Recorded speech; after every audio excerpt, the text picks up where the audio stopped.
We are online. Shalom.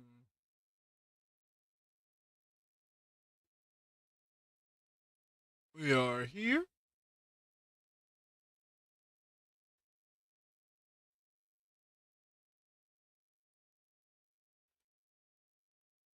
And we about to smoke. And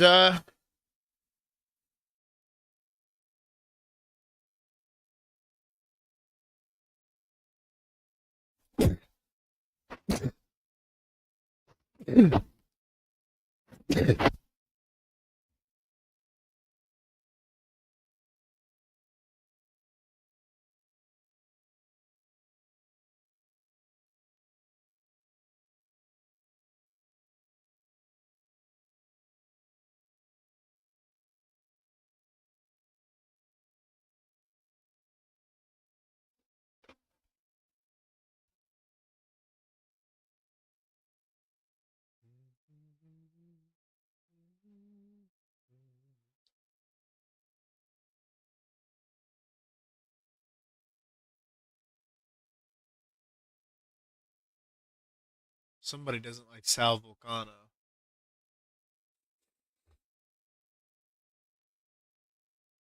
Let's watch this one first.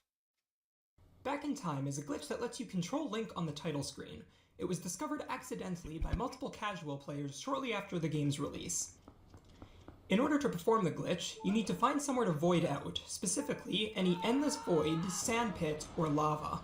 Then, a specific number of frames before that happens, you need to reset the game. Normally, the game will prioritize the reset over the respawn.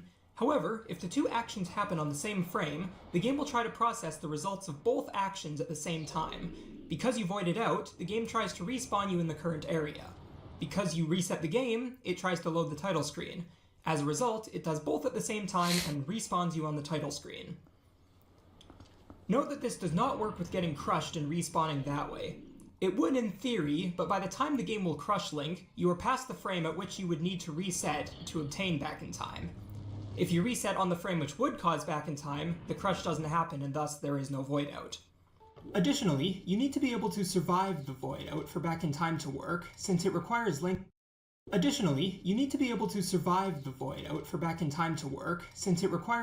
respawn, not just void out. The easiest way to perform this glitch on GameCube is to come to the Orden Bridge and hang off anywhere between these two ropes. Then, press the map button and the A button at the same time so that Link drops off and the map pops up. Press B once to zoom out, then input the soft reset command, XB and start, hitting B last, and the glitch should work. On Wii, there are no real setups for the glitch, so you just have to go for it and hope you get it. Unfortunately, this glitch does not work on Twilight Princess HD. Not only is there no reset button on the Wii U, nor any soft reset command, but hacking the game to force a reset on the correct frame results in the game crashing. On the title screen, there's not much to do. You have no items you can use, and you can't leave the area either, as no loading zones exist on the map, so unfortunately, you're stuck on the field for now. As well, pressing A, B, or start too much will enter the file select screen, which cancels the glitch. On the Wii version though, pressing A will not make Link roll like you would on the GameCube version. The title screen on the Wii version though is very unstable. What makes it unstable is that pressing A or B on the title screen state will sometimes crash. Sometimes it won't though, and quite honestly, nobody knows why it crashes or how to consistently prevent it. A theory is that the more times you've seen the title screen on any given play session, the more likely it is to crash. So in theory, closing the game and restarting it and getting Back in Time first try will make it less likely to crash. But really, there's no hard evidence for this theory, as the game will still sometimes crash even under those circumstances. Ultimately, the Wii version can still do everything the GameCube version can with Back in Time, but the Wii version might crash while the GameCube version cannot. So anyways, while options are limited while playing on the title screen, there are some special things you can do. Specifically, you can void out and respawn again, provided you have enough health. What this does is get rid of the title screen state and respawns you on the bridge, playing on the dummy file the title screen uses for its cinematic. You can use your buttons without cancelling the glitch or crashing the Wii version, and you can even find and ride Epona. However, there are still no loading zones on the map, so we can't leave the field. From here, there are two things you can do. Number 1, you can void out until you deplete your health, which will cause a game over. Continuing respawns you on the bridge again, but this time the game loads the King Bulbin 1 fight. Why this happens is extremely complicated, but in short, areas in most games will have multiple states to determine what part of the game you're in. Despite looking identical to it, the title screen is its own separate map from Elden Province Hyrule Field, and that map is where most story events in the field happen. Thus, it has multiple states to reflect this, one of which being the actual title screen, and another being the King Bulbin 1 fight. When you die on the title screen, the game resets the title screen's map state to the value of 0, which points to the King Bulbin 1 fight state, so it loads you into there. The cutscene is a little broken though, and letting the cinematic play all the way through will actually leave you stuck on the Bridge of Elden until you game over again. Skipping the cutscene will put you straight into the fight though. Beating that fight will put Link into Kakariko Village after some cutscenes. Unfortunately, due to the fact that you have no items, nor the ability to transform, you are stuck in Elden Province. You can travel a little ways up Death Mountain, but soon enough you won't be able to progress, and trying to ride Epona out of Kakariko will crash the game. As a result, this path doesn't have any uses beyond the Jotwad category. Number 2, you can save the title screen dummy file onto a memory card. This path is much more useful, since the dummy file has some interesting and useful properties. Before even loading up the file, one change that might be evident is that no matter what you named Link and Epona in your first file, saving the dummy file will always reset their names to Link and Epona, since those are the names the dummy file uses. Next, loading the title screen file spawns Link in Faron Woods, since that's where the first cutscene in the game happens. You'll also notice that Link now has the Hylian Shield, Orden's Sword, and Hero's Clothes, since that's what Link is wearing in the title screen cinematic. However, these items do not show up in the collection screen. In addition, there are no items in the item wheel. And finally, the permanent flag that gets set when you go through the Taming Epona sequence is already set, meaning you will always have access to Epona. At this point, the game thinks you are in two different parts of the plot. Most of the game still progresses like the main story would at the start of the game, but one area that changes as a result of the Epona tamed flag is Orden Village. The next plot point after Epona is tamed is to go back to Orden and get the Iron Boots from Bo. So, after rescuing Talo and herding goats like the main story makes you do, you are able to break sequence and go get the Iron Boots immediately as if you had just tamed Epona. The only difference is that Bo's cutscene text is not regulated, as the trigger to start that cutscene does not exist. As a result, you have to manually talk to him in order to advance his text. However, because Orden's map state has progressed past what it should be at, once you complete the castle sewers and rooftop sections, you will be unable to go back and get the Orden's Sword and Orden's Shield, as the two items do not exist in Orden anymore. Since the trigger that stops you from entering Faron Twilight only disappears once this text box happens after collecting the sword, you will be unable to progress in the game without the use of a different trick, Sword and Shield Skip, which I briefly mentioned in my long jump attack video. There are actually two more things you can do with the back in time glitch, but they are both extremely complicated and deserve their own dedicated videos. In a speedrun setting, this glitch saves quite a bit of time, around 5 minutes. Not only does it let you get the Iron Boots early, which cuts out a lot of backtracking later, but it also lets you skip the entire first and second days in Orden Village, which skips having to get the fishing rod, bottle with milk, slingshot, and wooden sword, and doing the training with the kids. Obviously, since it skips those items though, these uses of back in time are not useful for an 100% speedrun. One of the more complicated uses for back in time is useful for 100%, but again, that will get its own video. Thanks for watching. I hope you enjoyed the video and maybe even learned something from it. Huge shout out to Dragon Queen and back in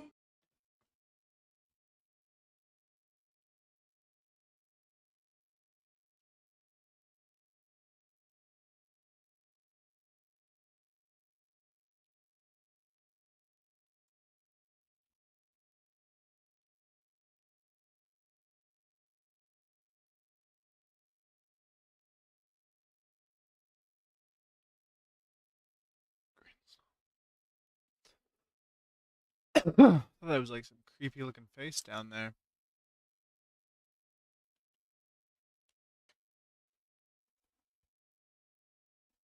do miners eat?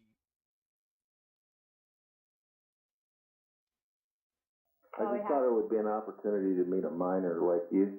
No, I probably won't be here after the show. I'm leaving pretty immediately. How do you get into clubs? I don't. I just sit at home and suck on my bottle all day. So what do you do on Saturday nights besides do this piece of crap stuff? Eat some strained carrots and peas and play with my toys.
I feel bad for your parents.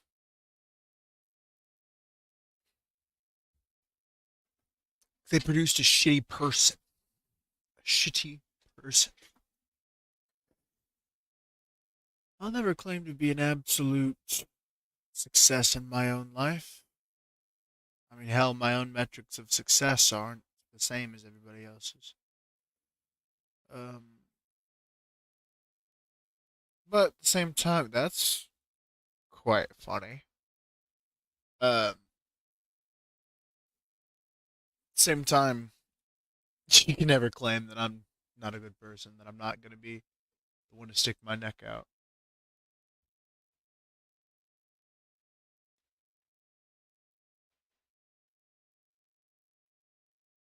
That's just who I am.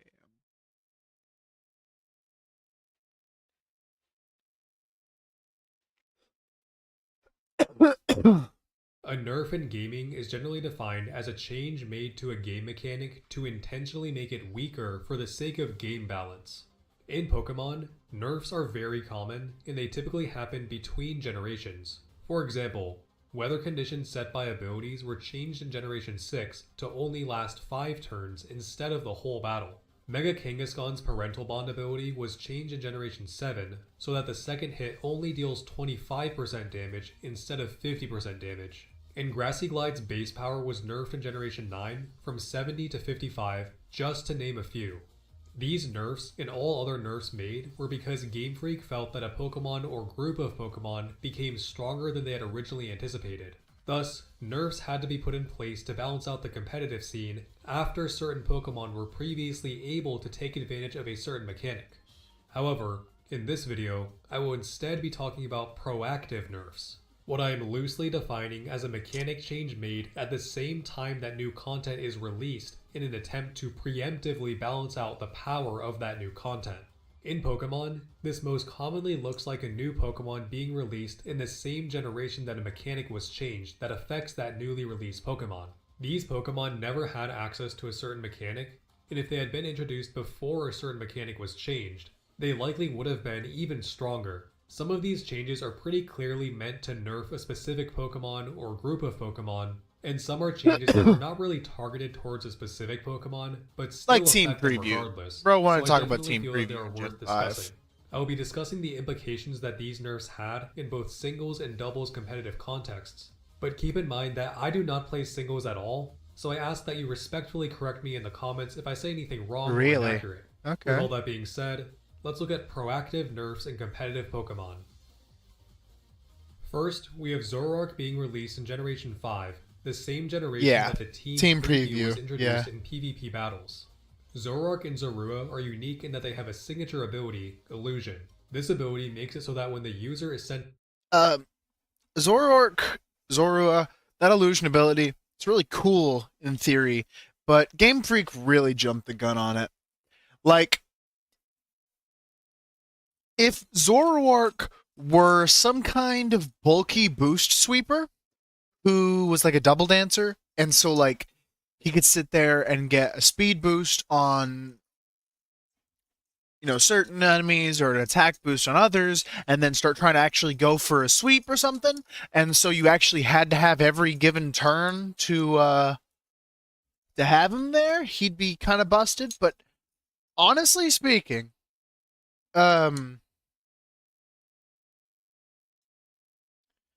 illusion, like Zoroark as an illusion Pokemon, would not be that good. Like, now, you do have to change illusion to make it even functional, because, you know, Team Preview makes you disguise as the last Pokemon in your party. You'd have to flip that around so that illusion you disguise as the first Pokemon thrown out. And Zoroark, I guess you have to question then, what if Zoroark is the first in the party? What happens when he's the last in the party? His ability doesn't activate? Then I guess that, right? He's visible. He wouldn't even be that good. He would be a decent call-out option, especially if you think somebody's just playing like really safe and slow. But his type and his bulk really just holds him back. Even without Team Preview. It's fucked up. in battle, it takes the appearance of the last non-fainted, non-egg Pokemon in the player's party. By taking the appearance, this means that to the opponent, the Zoroark will completely appear to be a different Pokemon, including its name. This does not change anything else about Zoroark though, so it keeps its own stats, typing, ability, moves, and held item. Once the user is hit with a damaging move, the illusion will then wear off, and Zoroark will go back to being Zoroark. The team preview is exactly what it sounds like. You get to preview what Pokemon your opponent has on their team. Before Generation 5, there was no team preview in PvP battles, so if you wanted to battle someone online or through an offline link battle, you did not know what Pokemon they brought with them. This really allowed for the element of surprise, especially in 6v6 single battles. Now that we have team previews in PvP battling, the element of surprise for what Pokemon you brought is now gone, but this affects both players equally, which I think was ultimately a good decision. Now if any Pokemon was to abuse the lack of a team preview in PvP battles, it would be Zoroark. Imagine you don't know what 6 Pokemon your opponent brought with them to battle, and with Zoroark in the game, you wouldn't even know if one of your opponent's Pokemon was actually that Pokemon or if it was a Zoroark until you attack it.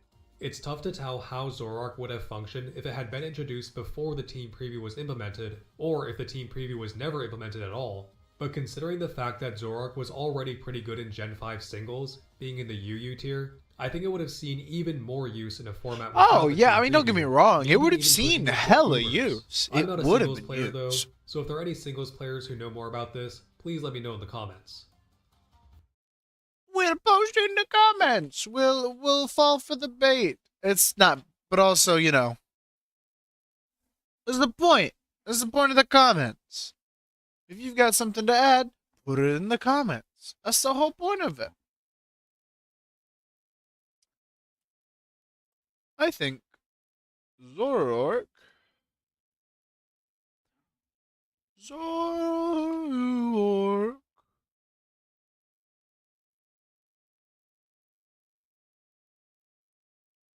Zoroark. That's how you spell it. Zoroark. Zoroark.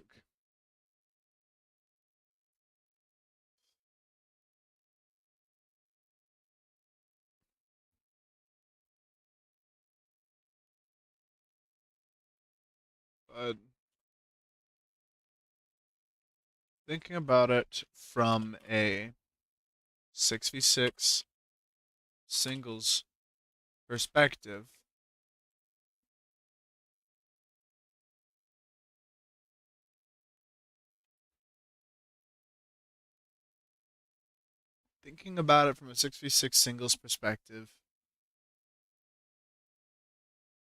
Zoroark doesn't have the kit to pull a major pick against most Pokemon with a surprise attack. Only thing I think removing team preview would have done for Zoroark in Gen 5 was that it would probably be pretty good on weatherless psychic spam teams. Or not a psychic spam, on it would probably be pretty good on weatherless teams and against the strong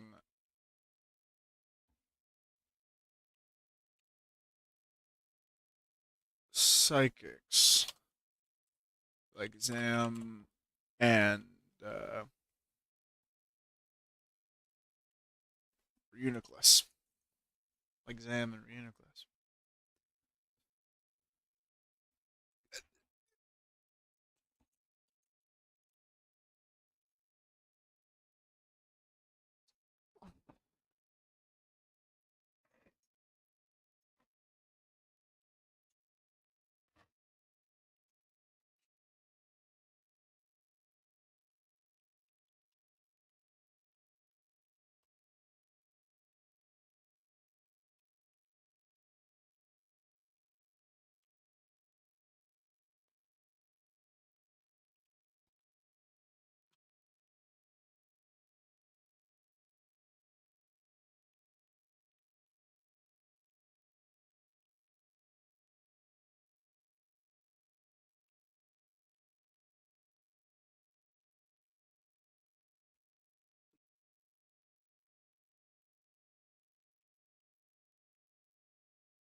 Not that a surprise stream throw isn't scary, but Gen 5 is when coverage and power hit a breaking point.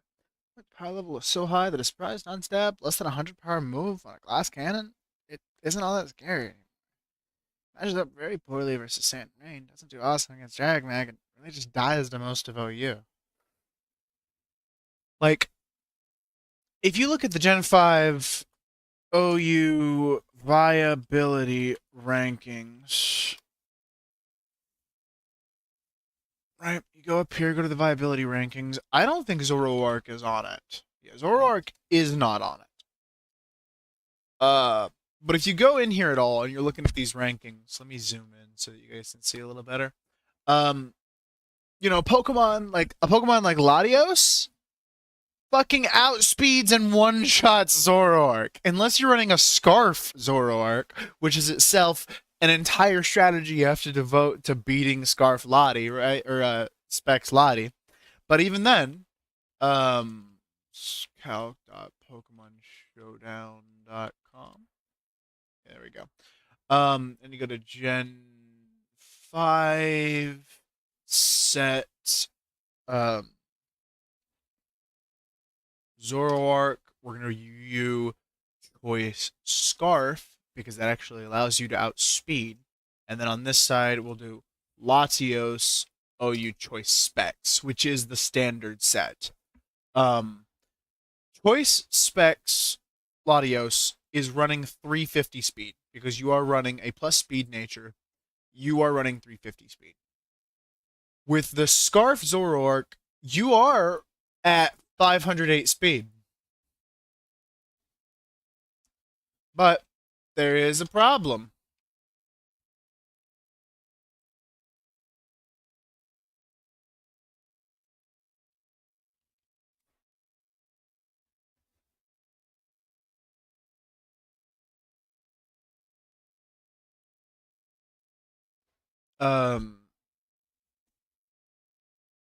Go to Gen 5, add Pokemon, go to Zoro. Okay. You do actually have access to Pursuit. You have Pursuit. You have Flamethrower. What other moves do you have here? You've got Foul Play. It's not so good, actually. Shadow Ball, Extrasensory. The fact of the matter is your coverage kind of ass. Like, you got Grass Knot. You got Flamethrower. Flamethrower is pretty good. Shadow Ball and Dark Pulse are okay. Pursuit is physical. So, like, that's not great.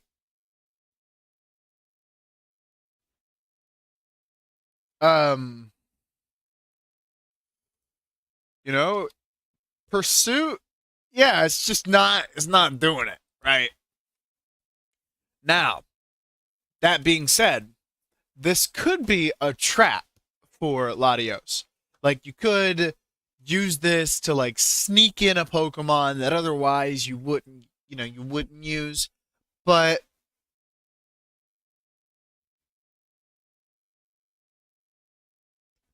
and I can see Dark Pulse actually being somewhat useful there because you can run Dark Pulse here. That does decent damage against you. Reuniclus, you would actually have some reasonability here. Zapdos, the OU physical defense set, you're doing not bad chip against that, but you are getting smoked on the counter hit. So, and that's kind of the problem. That's the general story of Zoroark, is that, yeah, he's just getting smoked on the counterattack. Like, even a not very effective Crunch is doing 44% of his health. Okay? Like, if you changed his typing, if you, like, forced him off of that, he's dead. I'm sorry, he's dead now.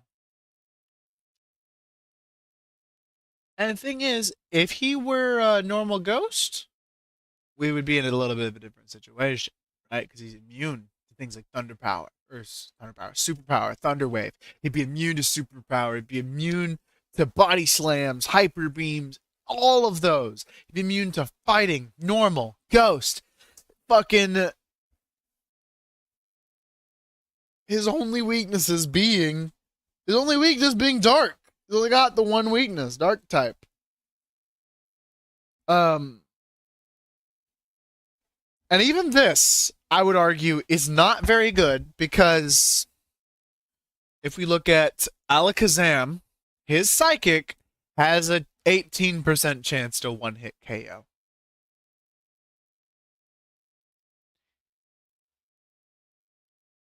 In Sand, that's a 56% chance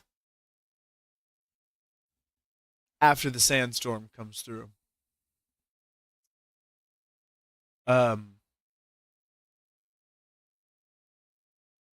And if you have rocks on, then yeah, it's a 93% chance to one-hit KO. So Zoroark just kind of loses to the most valuable and strong strategies in Gen 5 OU. Like any amount of shit that he could tear up. I don't know. He's definitely a wild card. You don't get to have a move pool like this and then not have something you could do. But in general, the best set you could run would be something like Dark Pulse, Flamethrower, U-Turn, and maybe Toxic, or sort of like power fucking.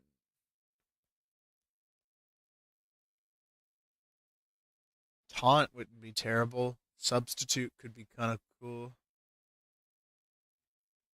Trick would be my go-to. Scarf.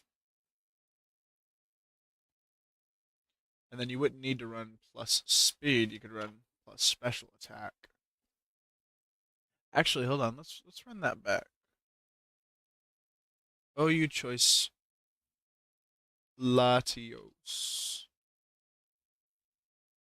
Okay. What? What? Why is it defaulting to these weird sets? Whatever. Swap Scarf or specs for Scarf. And swap Timid for Modest. And yeah, that's still not enough. That's still just not enough, man. It's just not.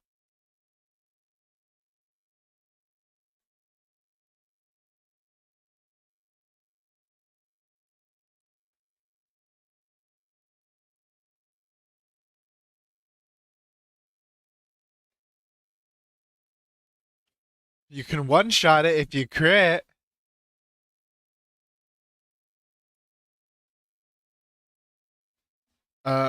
But no, I just don't think that's I just don't think that it would have ended up being very good. I just don't.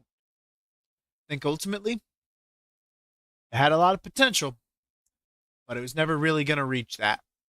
It was never really gonna reach that. We have Aegislash being released in Generation 6, the same generation that the Steel type was made to no longer resist Dark and Ghost. Jesus Aegislash Christ. and its evolutionary line were the first Steel Ghost type Pokemon in the game, which is a very strong typing, and combined with Aegislash's stats and stance change ability that lets it go from insane defense to insane offense with a click of a move, it was one of the strongest Pokemon released in X and Y. It would have been even stronger if it had not been for the Steel type being nerfed to no longer resist Dark and Ghost. Had Aegislash been introduced before Gen 6, it would have had 3 immunities, 8 resistances, and only 2 weaknesses to Fire and Ground. This would have been one of the best, if not the best dual typing in the entire game. Due to the nerf though, this typing now has 4 weaknesses instead of 2, but was given an additional resistance since the Fairy type was also added in the same generation. Thus, this wasn't a complete nerf, because defensively, Steel lost 2 resistances, but then gained 1 resistance, and offensively, Ghost now hits 2 additional types for neutral, Steel and Fairy, and Steel hits an additional type for super effective, Fairy. I still think that overall though, Aegislash would have been stronger if the Steel type wasn't nerfed and the Fairy type wasn't added.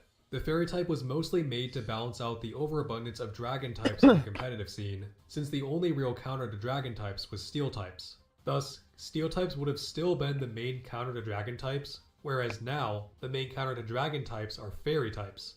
Now if the Steel type wasn't nerfed, and the Fairy type was added, then this typing would obviously be busted. But I'm very curious to hear what you think of which Aegislash would have been stronger. The one we would have gotten if Aegislash was introduced a generation earlier that has 2 fewer weaknesses, but also 1 fewer resistance because the Fairy type wasn't added yet, or the one we actually got that came after the nerf of the Steel type, giving it 2 additional weaknesses, but also an additional resistance from the Fairy type, and has better offense since it can hit Fairy types for super effective. Next, we have Chandelure's hidden ability being changed from Shadow Tag in Generation 5 to Infiltrator in Generation 6. Hidden abilities were introduced in Generation 5, and the main way of getting them at the time was through the Dream World. The Dream World was a browser-based online game that was an extension to the Generation 5 games. It was made accessible by connecting one's Black and White or Black and White 2 game via the Pokemon Global Link website. It featured mini-games, a customizable house, a garden to plant berries, and an island to catch Pokemon. The Pokemon caught in the Dream World would always have their hidden ability, so as long as they were available to catch in the Dream World, they could have their hidden ability in-game. According to the code of the Generation 5 games, the Chandelure evolutionary line all had Shadow Tag as their hidden ability, but since they were never made available to catch in the Dream World, their hidden ability was never made obtainable legitimately. It then got permanently changed to Infiltrator in Generation 6, where it was made available legitimately, meaning that Chandelure never actually had access to Shadow Tag. Considering the fact that Chandelure gets access to Minimize to raise its evasiveness, Fire Spin and Will-O-Wisp for residual damage, Stab with Flamethrower, Heat Wave, Overheat, Fire Blast, Shadow Ball, and Hex, coverage moves with Energy Ball and Psychic, and a base 145 special attack stat to work with, I think it was a pretty good call to not give Chandelure access to Shadow Tag. Next, we have Rillaboom being released in Generation 8, the same generation that terrains were nerfed. In Generation 6 and 7, Electric, Grassy, and Psychic terrain granted a 50% boost to Electric, Grass, and Psychic moves respectively. This was nerfed in Generation 8 so that these types only received a 30% boost from terrain. This was obviously because of the 4 Guardian deities, Tapu Koko, Tapu Lele, Tapu Bulu, and Tapu Fini, which were some of the most consistently dominant Pokemon in singles and doubles formats throughout the entirety of Generation 7. In VGC, Tapu Bulu was definitely the worst, but they were all still very strong. Rillaboom is a Pokemon that also has access to setting terrain with Grassy Surge, and it was and continues to be very good in the competitive scene, so good that it may as well be the 4th Guardian Deity over Tapu Bulu. Rillaboom was absolutely not the reason for the nerf to terrains, but if any Pokemon were to take advantage of the terrain boost being 50% instead of 30%, it would be Rillaboom. What really sets Rillaboom apart from Tapu Bulu is its typing and move pool. With a similar looking stat spread, they both generally function as bulky physical attackers. While Tapu Bulu does have an additional type, this does not make it better. Tapu Bulu does not learn a single physical attacking fairy move, so if it wanted Fairy Stab at all, it would have to use Dazzling Gleam, a special move. While being part fairy does give Tapu Bulu some additional resistances and an immunity, it also gives it a 4 times weakness to poison. So if you're not using your secondary typing at all offensively, and it doesn't pair well with your primary type defensively, you'd really rather not have that additional type at all. Rillaboom also gets access to Grassy Glide, a 70 base power move that hits with increased priority on grassy terrain, something that Tapu Bulu lacks. The mechanic change that Rillaboom was responsible for. Next, we have Smeargle's signature move Sketch never being able to copy Revival Blessing.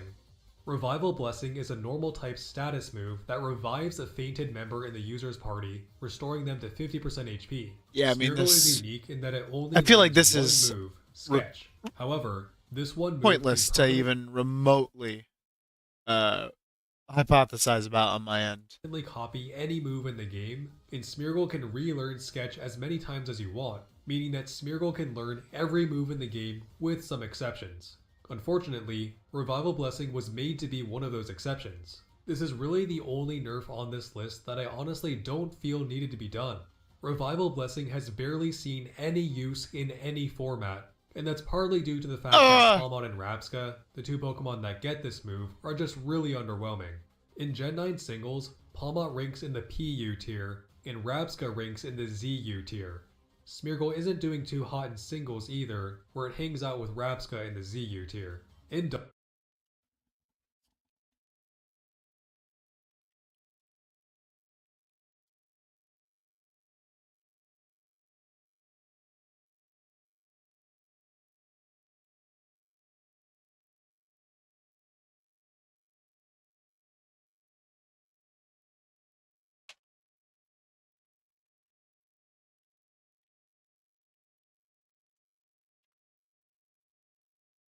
I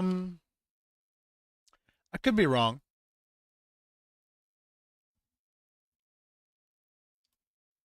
But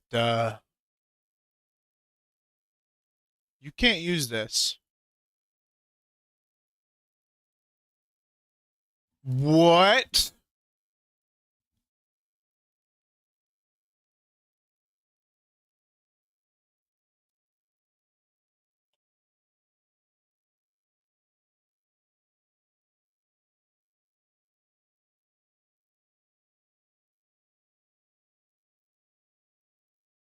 Wait.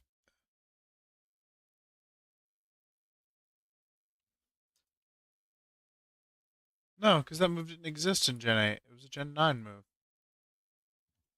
What?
Hmm.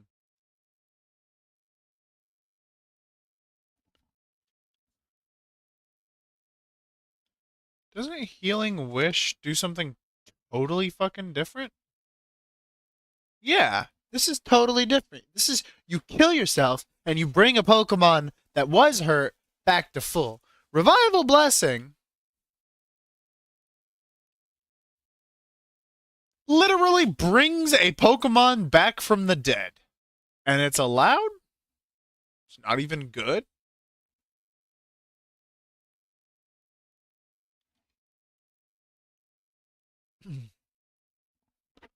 Are these Pokemon that fucking bad?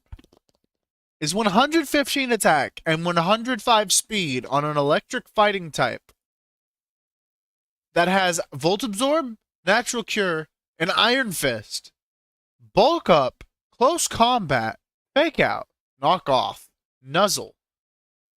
Nuzzle? Well, it's 100% paralyzed, so it's pretty decent. Um, Play Rough, fucking Volt Switch. No U-turn. Kind of sucks. But you have Volt Switch, so budget U-turn. Why isn't this? I mean, I guess I should compare it to its competition here, but like Pokemon like a Lomomola are able to keep up just because of their typing and their ability, their setup there. Well, it's also Lomomola is one of the only Pokemon with Scald right now. Do you ever cover? No, never mind the rest. There you go. Flip turn. Um, Flip turn is pretty much just recover with Regenerator up. Scald, flip turn.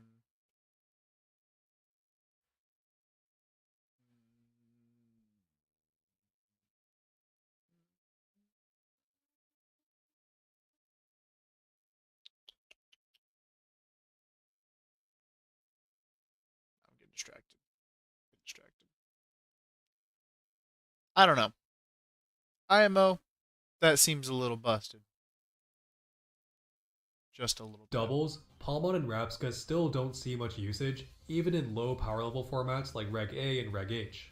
Smeargle actually does see pretty decent usage, particularly in high power level formats like Reg G. Smeargle usually holds the Focus Sash for increased survivability and uses the moves Spore, Follow Me, and Fake Out, and whatever fourth move the team needs. Decorate is good to increase damage from an ally, Trick Room and Tailwind are good for speed control, and Wide Guard is good to protect against spread moves, something that is very common in formats like Reg G. Now, does it seem like Smeargle has room for Revival Blessing? Even if it did, Revival Blessing only has 1 PP, and one of the only ways to restore PP is with the use of the Lepaberry Held item. Sure, Smeargle could recycle the Lepaberry, but this is wasting another move slot, and you're really gonna want all 3 moves of Spore, Follow Me, and Fake Out. Additionally, if Smeargle is holding the Lepaberry, it can't hold the Focus Sash, an item that is essential for it to stay alive with its horrendous defenses. So I really don't think Smeargle would have been broken if it was able to sketch Revival Blessing, but let me know what you think. Next, we have the 4 Treasures of Ruin all having their base stats nerfed before ever being playable online. In version 1.0.0, the initial release of Scarlet and Violet, the 4 Treasures of Ruin all had a base stat total of 580 distributed like this. Originally, Chen Pao had base 130 attack, Chi Yu had base 145 special attack, Ting Lu had base 165 HP and 130 defense, and Mo Qian had base 90 attack and 100 special attack. All of these stats were nerfed down to a base stat total of 570 in the next version of Scarlet and Violet, version 1.0.1, and this update was required in order to battle online. Chen Pao's attack was reduced to 120, Chi Yu's special attack was reduced to 135, Ting Lu's HP was reduced to 155, and its defense was reduced to 125, while its special attack, a stat that it will not use at all since it's a physical attacker, was increased to 55, and Wo Qian's attack was reduced to 85, and its special attack was reduced to 95. Thus, the 3 Treasures of Ruin and Wo Qian never had access to their original base stats for competitive play, since they were nerfed in the required update for online connectivity. Considering how good the 3 Treasures of Ruin were at one point or another in the competitive scene, particularly Chi Yu and Chen Pao, I think it was definitely a good call to nerf their stats. Surprisingly, this was probably the least egregious issue in the unplayable game that was the initial release of Scarlet and Violet. Lastly, we have King Gambit never getting access to Knockoff. King Gambit was introduced in Generation 9 as an evolution to Bisharp, a Pokemon that was introduced in Generation 5 that could learn Knockoff via Move Tutor in Gens 5, 6, and 7. Even though Knockoff wasn't a teachable move in Gen 8, as long as a Pokemon could learn the move in a previous game, they could be transferred into a new game knowing that move, so Bisharp was still able to learn Knockoff in Sword and Shield. In Scarlet and Violet though, moves exclusive to previous generations will no longer be kept when transferred. Knockoff was brought back as a teachable move, as it is TM 181, but neither Bisharp nor King Gambit can learn the move. This one I think could have gone either way, because Roaring Moon, another Dark-type Pokemon introduced in Generation 9, with an even higher attack set than King Gambit, does get access to Knockoff, and it's definitely good, but it's not insanely broken or anything.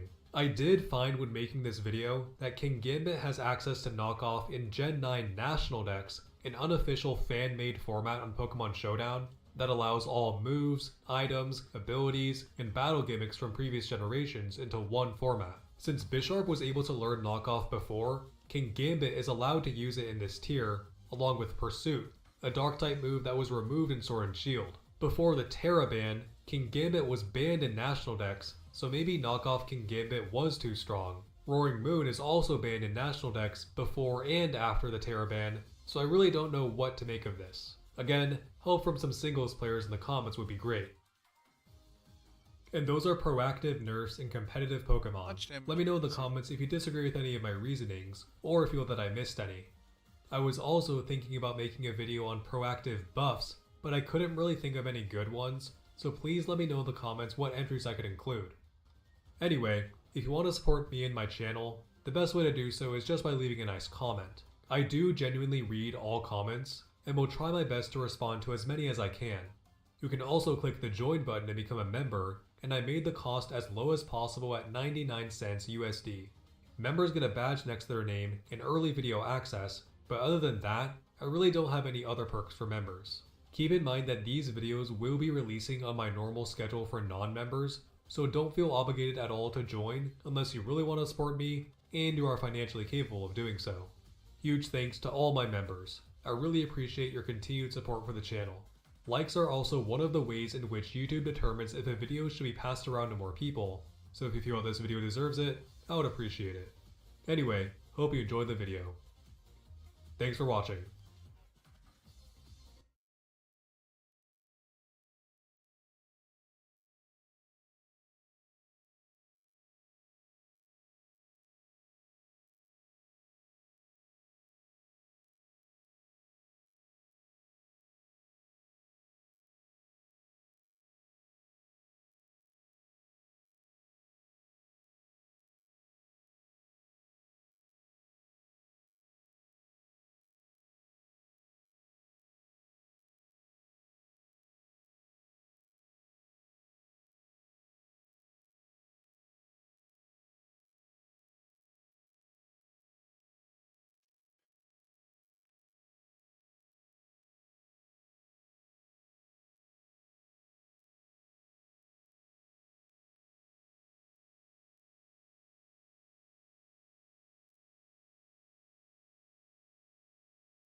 It's absolute annihilation. And it's good money for you. But, to be fair, this plane pretty much went 1-1.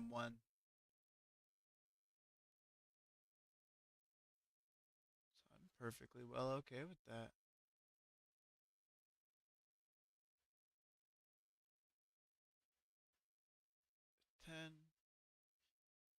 So the next turn, I'll try to capture, it'll be 16.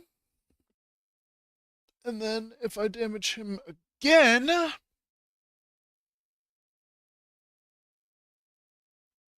then that will drop him at least 3.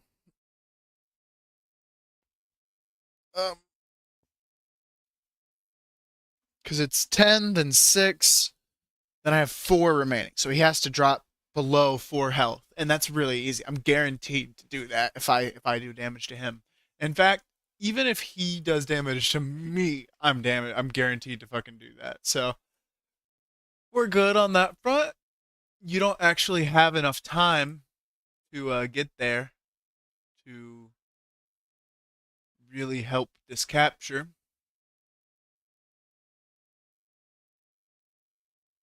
Trust me that by the time you do, I already have my answer in place. Okay, badass. I'm going to put on one more video so that I can get just properly toked up. Let's do this one. What is going on, everybody? Welcome back to Majora's Mask. Oh, No. Sorry, friend. I am looking for a very short video to watch together that I can actually respond to. I don't want info dumps that are going to turn my brain off. Then what is the point of watching YouTube? At that point, you could just go watch YouTube videos. You're not gaining anything.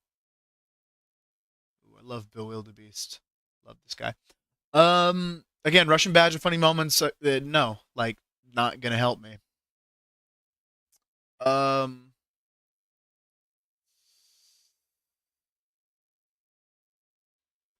Let's look at gaming videos, huh?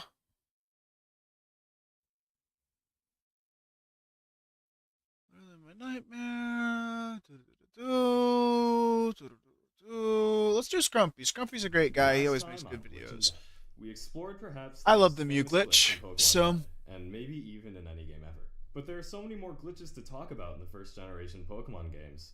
Today we're going to talk about another very famous glitch, the Mew glitch. The Mew glitch is actually an extension of the Trainer Fly glitch, which of course we're also going to cover in this video. The Mew glitch is one of the most famous glitches in the Pokemon games, and for good reason. It lets you easily catch Mew, who is normally unobtainable in both Red and Blue, without using a Game Shark or similar cheating device. This glitch also won't delete your data or do anything weird to your game once you're done executing it.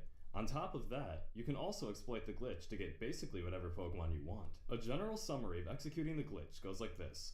Walk on screen so the gambler can see you when you're done walking, but immediately press start to open the menu so you don't fight him. Then fly to Cerulean City.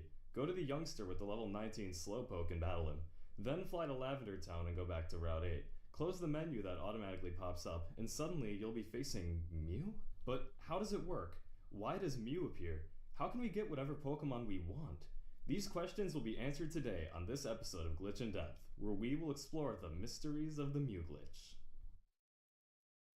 So first we need to get the game into a glitched state, and to do that we execute the Trainer Fly glitch on the Gambler in Route 8. Basically, we're walking into the sight of a long-range trainer, pausing right before he can engage us in battle, and flying or teleporting away.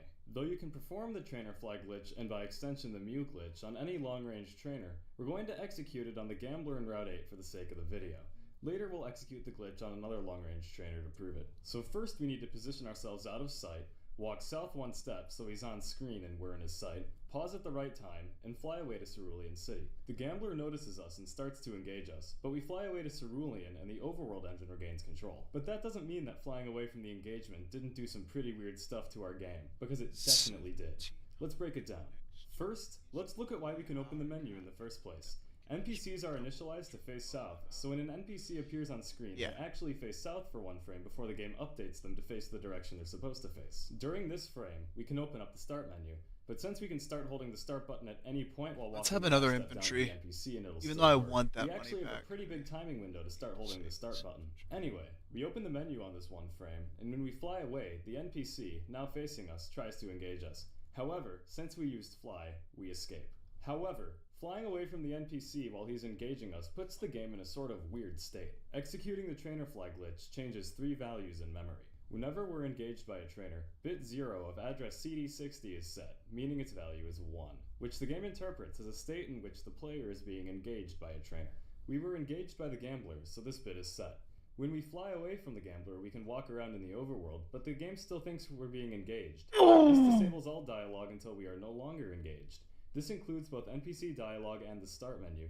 This is why we talk to NPCs or open the start menu right after we use the Trainer Fly glitch. We'll get to dialogue later. Second of all, bit 0 of address D730 is set. This means an NPC sprite is being moved by a script. This bit is set whenever an NPC is supposed to move. For example, this bit is set to 1 when a boulder is being pushed or a trainer is moving towards the player. Keep this in mind because we need this information to prevent the game from soft locking later. Lastly, the value of address D601 is set. D601 stores the current script ID for Route 8, which is the route we flew away from. By default, its value is 0, which means the game is in a state where it's constantly checking for trainers that will engage the player. But now its value is 1, which is a state where the game is ready to display the trainer's dialogue and start the battle. Since we didn't allow the NPC's movement to finish and the battle to start, these addresses that should have returned to normal didn't, which means the game is in a state it isn't supposed to be in when we're just walking around in the overworld. So next we have to engage the youngster with the level 17 Slowpoke, but we have to do it in a specific way. We have to let him walk to us. We can't talk to him or walk directly in front of him. This is because the combination of bit 0 of CD60 and bit 0 of D730 both being set causes the game to lock up if the player doesn't let the trainer move. CD60 sets Route 25's script ID to 1 upon talking to the youngster. When Route 25's script ID is 1, the game is in a state where function display enemy trainer text and start battle is constantly being executed. This function starts with a few lines of code that are supposed to delay the text from being displayed until the NPC's movement has ended. Remember that the game is in a state where an NPC sprite is being moved. As long as we're in that state, the enemy trainer text will not show up.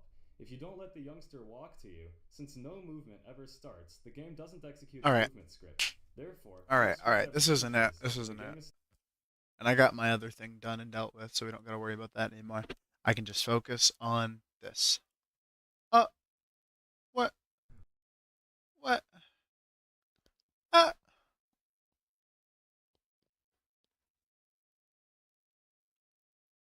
Early master sword.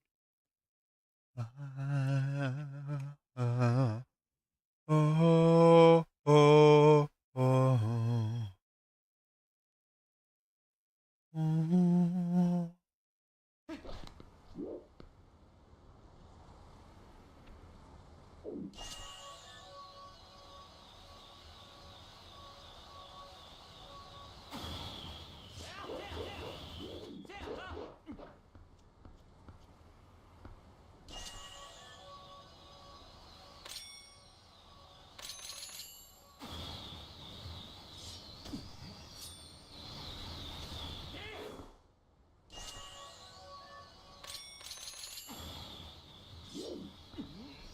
Why are you doing that? Oh. Oh my lord, you're gonna do a fucking rupee slide. You absolute goat.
Yeah, no. No, no, no, no, no.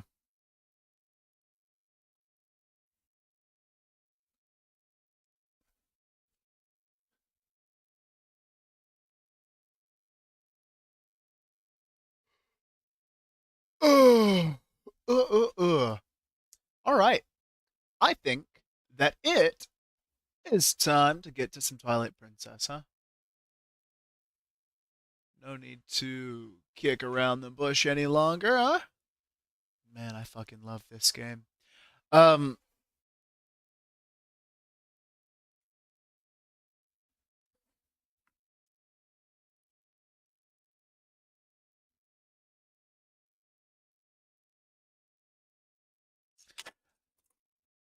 so I end up saying that quite a lot that, oh, I really love this game, or this is like one of my favorite games, or something like that. And it always, I feel like, comes off as a little disingenuous. But from my perspective, I'm not gonna play a game unless it's like one of my favorites. There are so many good games. Why would you? Why would you spend your time on something that you don't really enjoy, you know? Uh all right, so let's add this text. Existing timer is just the session timer.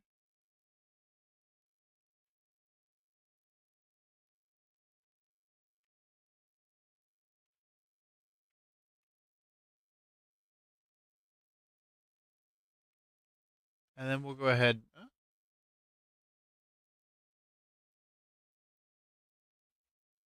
Should we get rid of Erica?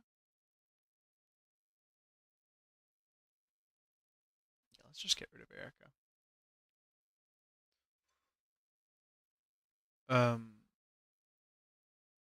Get the live split.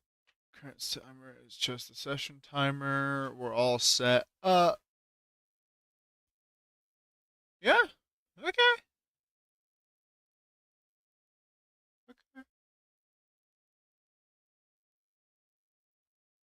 Let's listen to this before we start. America is a nation that can be defined in a single word. I was going to put him. I should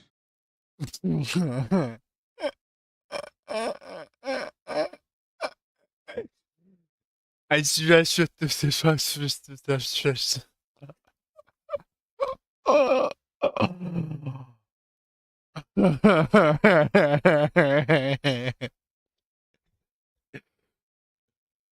Oh, I really do like that.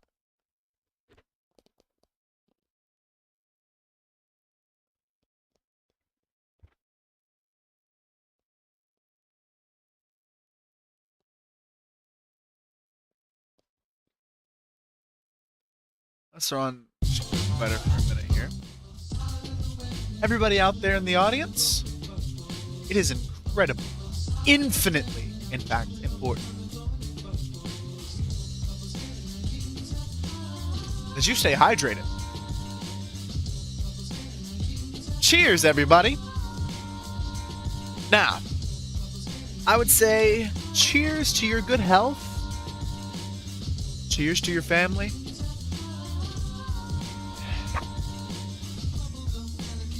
And cheers for all of us. Here's hoping we all have a future.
Oh, wow, that was a good hit. Oh.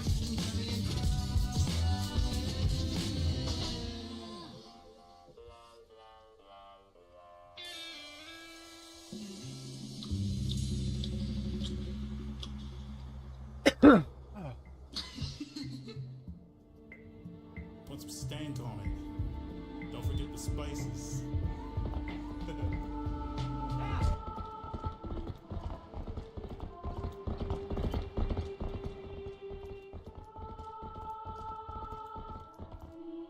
All right, rock and roll. Let's do this.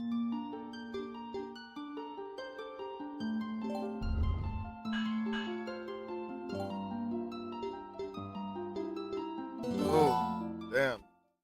I think these new ones are a little strong. So we just did the fair on Twilight, and for the most part, we're just gonna have to play through the game as intended. We have Epona. Can I just get on Epona? Because I would love to just get on Epona and leave. I totally will if I can. Yeah, I thought so.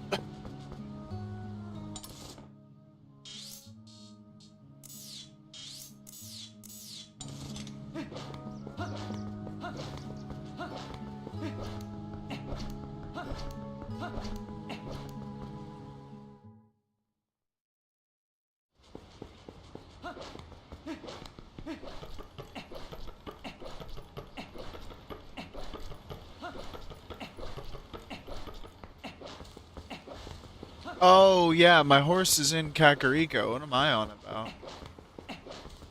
This sucks. Okay.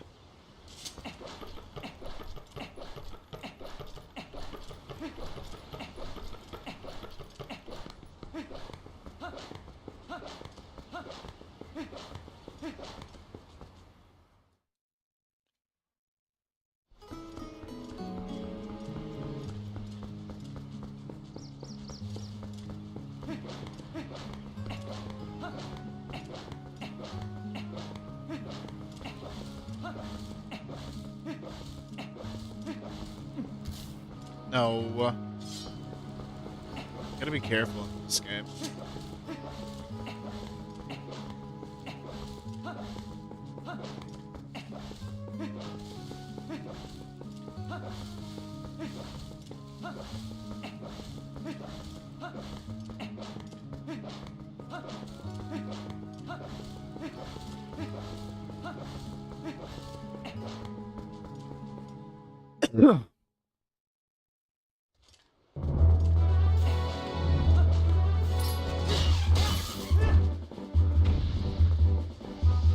What's up, big guy? You're fucked. I really just don't want none. I'm just telling you. You don't want it.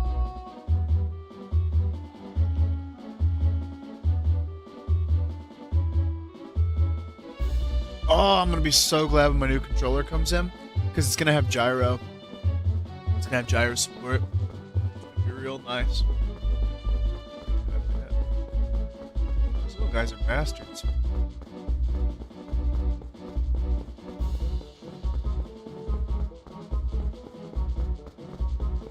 Little damn bastards is what they are. Fuckers have taken over Hyrule. What the fuck? I guess they have, yeah. But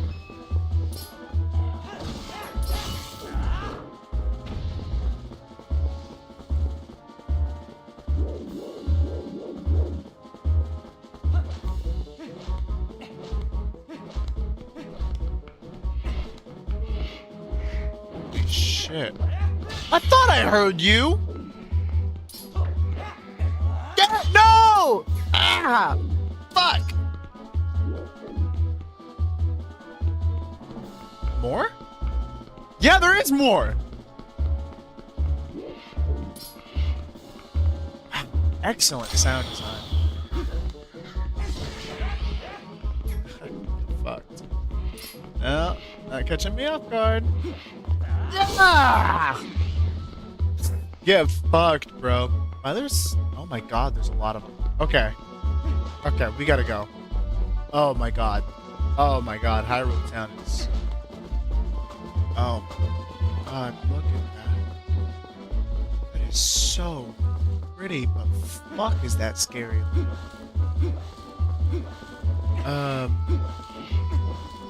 Oh, you can't get in through there, okay. Okay.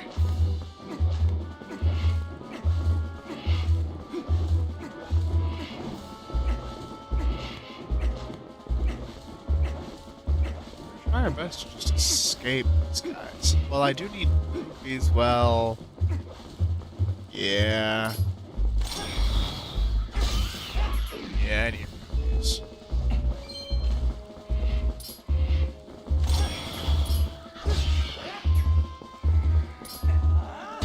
No getting around them.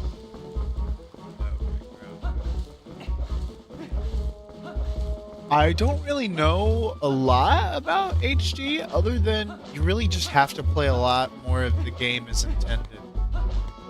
Oh. Yeah.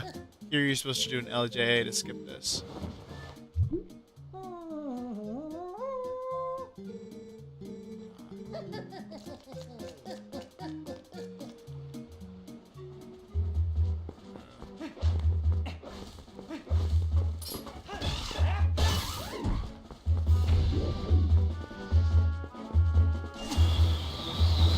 Go away. You too, birdie. Don't care about you either.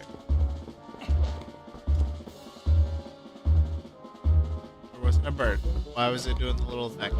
I don't know. Maybe it's unrelated and I just got lucky earlier.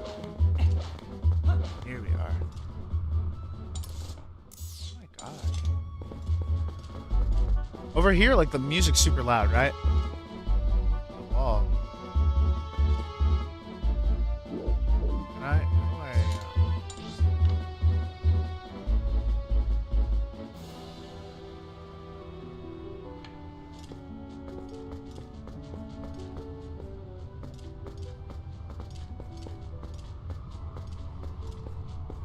Slowly cuts out.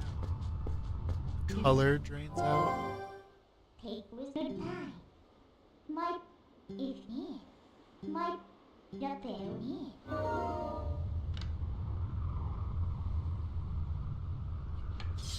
I know what I'm doing here, though.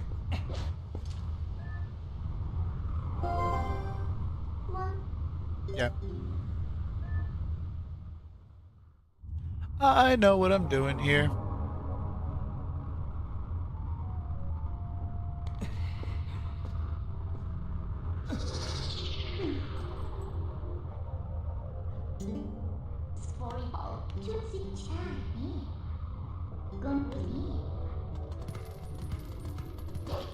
They're a lot faster like this. I do enjoy being in my wolf form.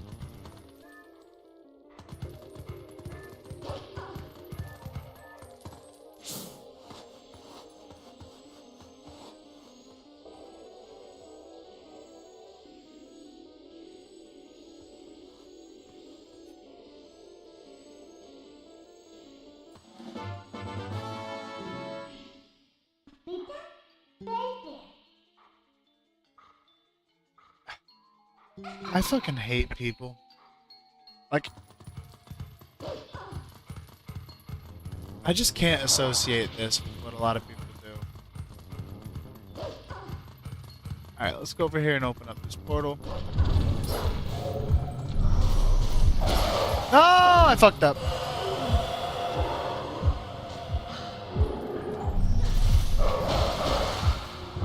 Got him. Pushovers as well. You're also a good amount stronger as Wolf than you are as Link. Or, well, I guess you're Link in both. You're more powerful as a wolf than you are in your human form. Kingdom power. What might die?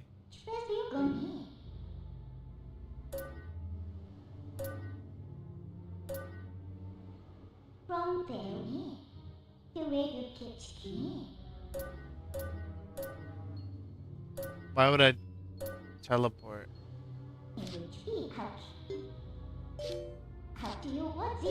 Can't remember where I need to teleport. Oh, I need to grab the bridge. I think I went to the right spot then, actually.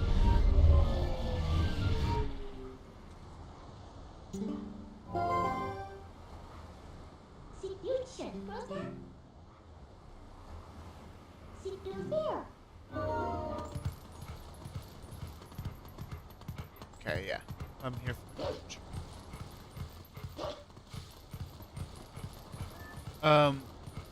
Ah, fuck. I fucked up.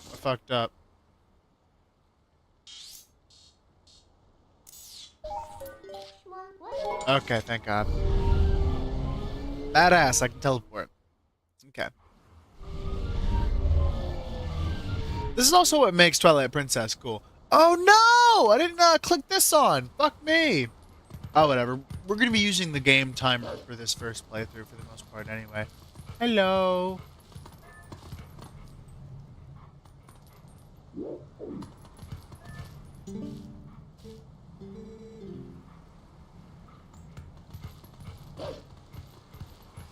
I hear you, big guy.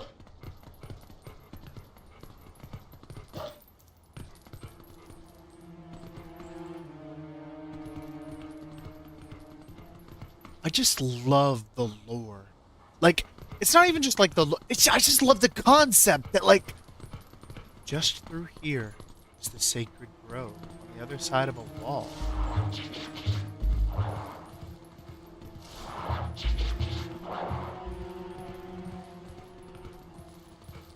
So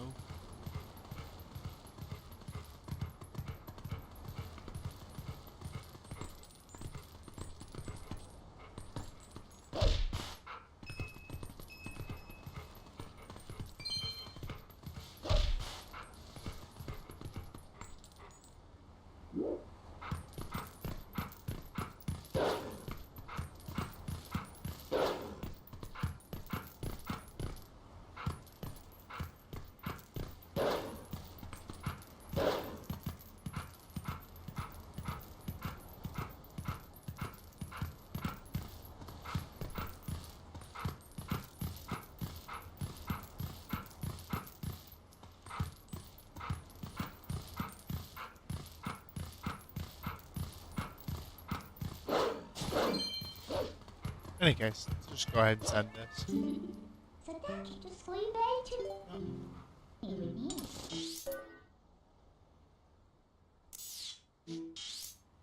Как мило.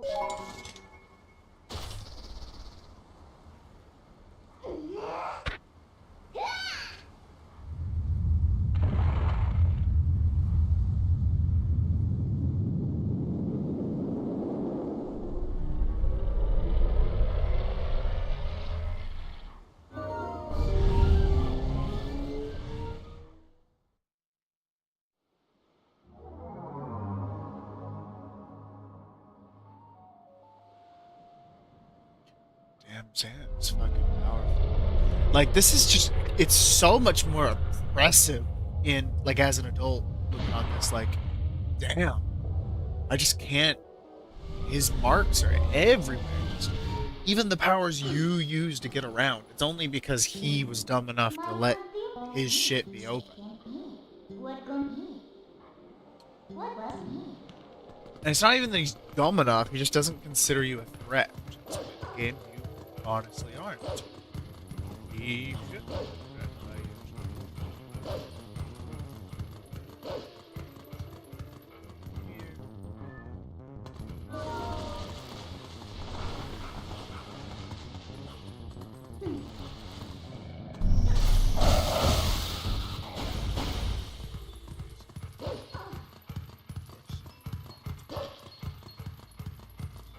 And off to Kakariko! Da-da-da-da-da-da.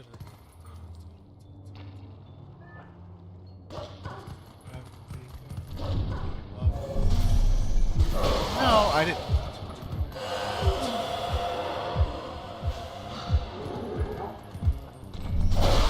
Dude, I did really. Okay.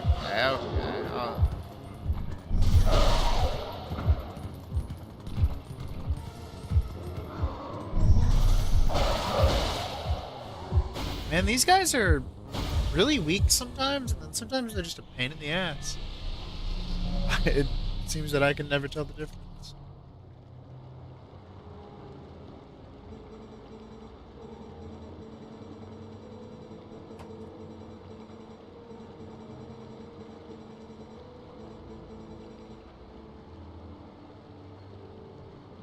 Transformed into a blue-eyed beast. In the realm of shadows. This way. Come thither. I shall protect you.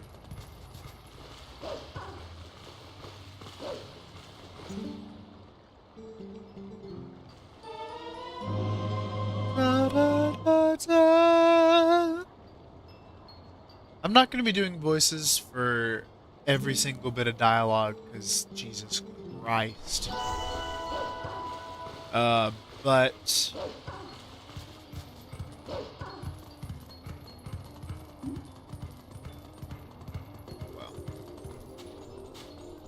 aw.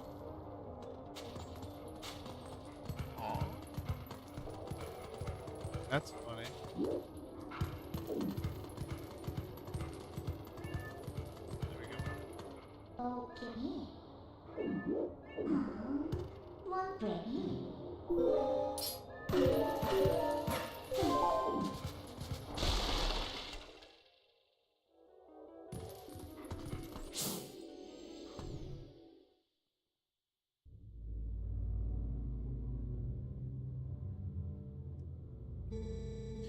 Cripes!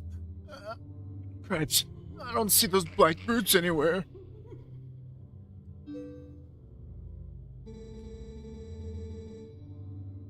They gotta be hiding somewhere. Waiting for the helpless little prey to come out. Then they'll feast.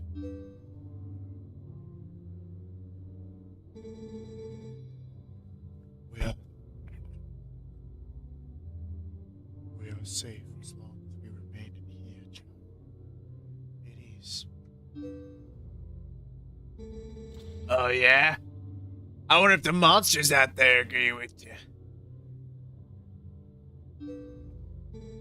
They sure didn't seem impressed by my bombs. How long do you think we can hold this sanctuary against beasts that strong, huh?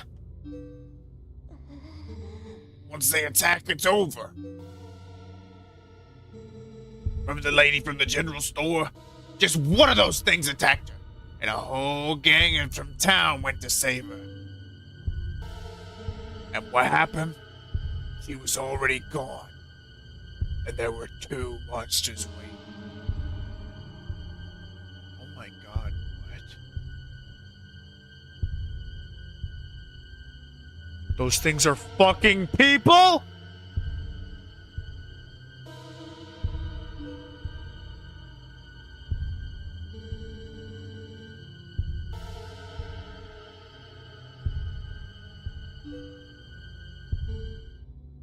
Bards!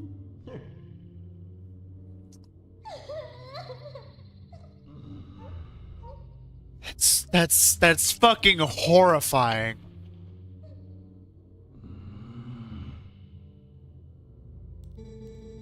Look, Renato, all I mean to say is that it's risky here, too. And you got someplace we can hide. There's a cellar. Huh? What? You got a cellar? Where's the entrance, man? The entrance to the cellar is designed to open when all of the candles have been lit. Ah!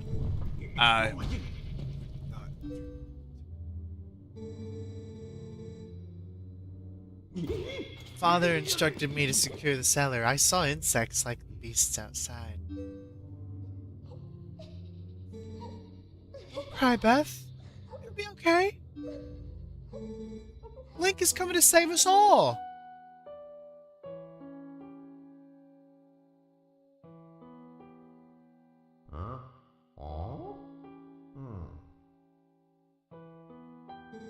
I can feel it.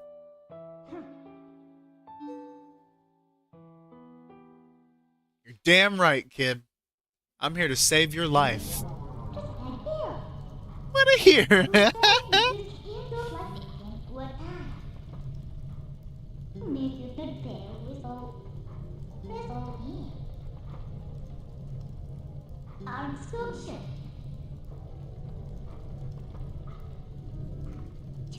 Not very subtle, is it?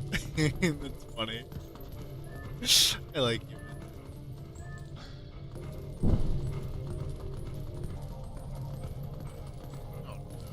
Sucks.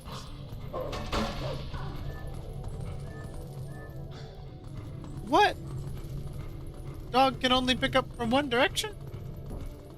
That's stupid. I can! Fire powers and it looks super cool.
Sedge.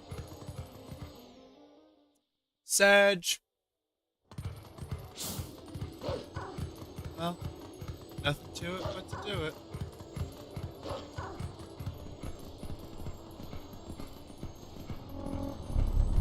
Oh. Oh. Wow.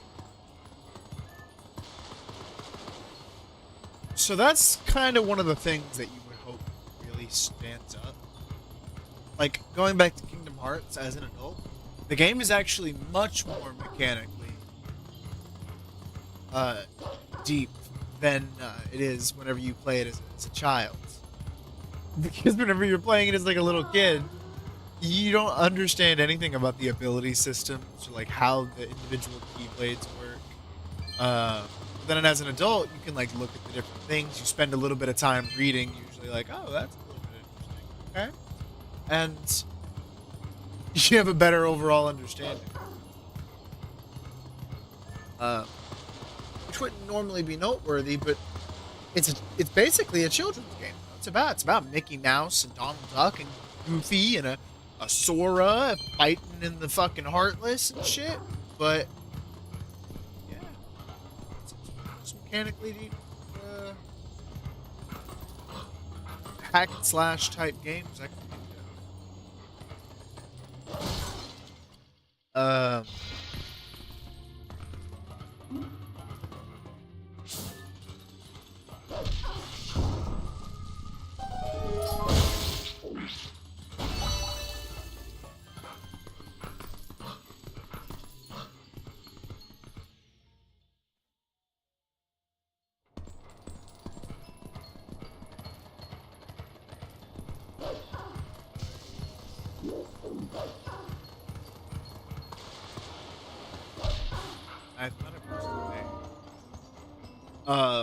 but so far it looks like Twilight Princess is not gonna be like that.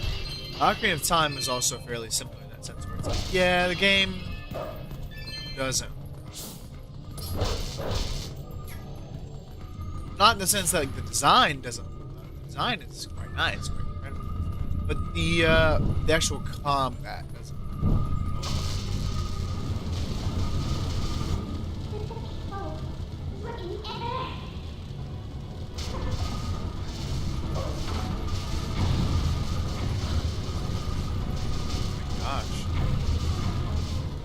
Out, oh, that's scary.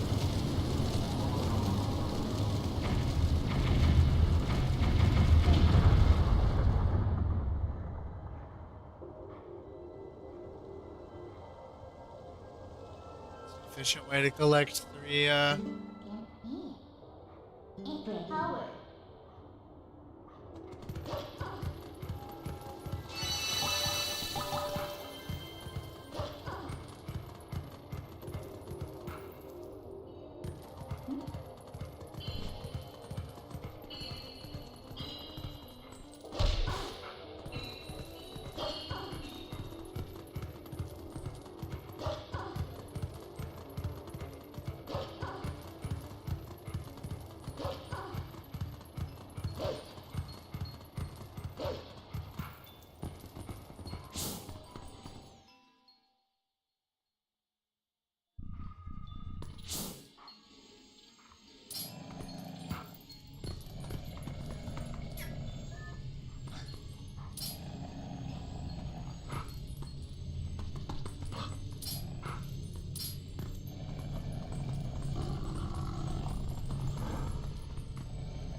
Yay, I got some of these.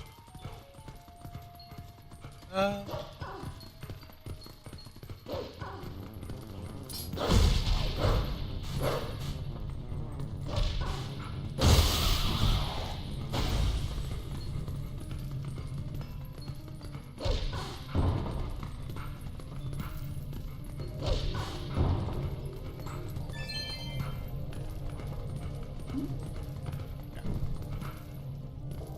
other than that, I believe there's no purpose to being in there, so...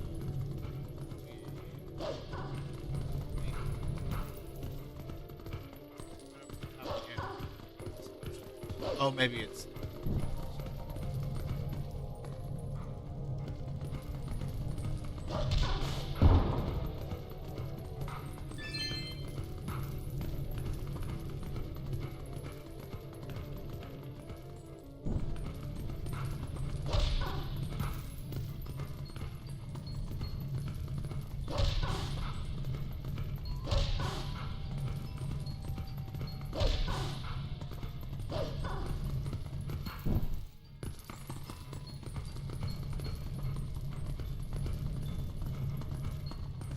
Oh, I guess I can just climb back out the way I came in. Okay. That works for me.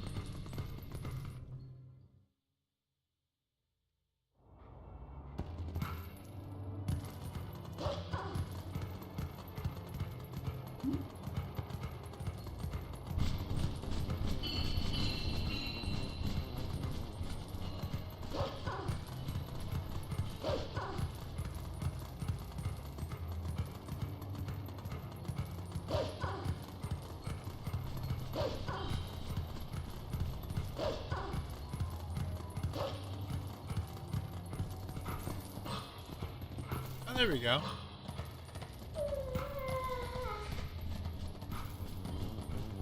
Up.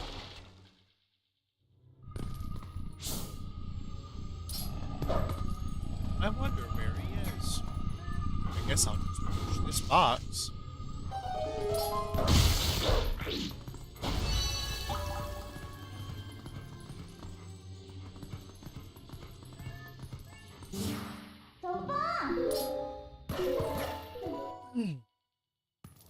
Where are they at?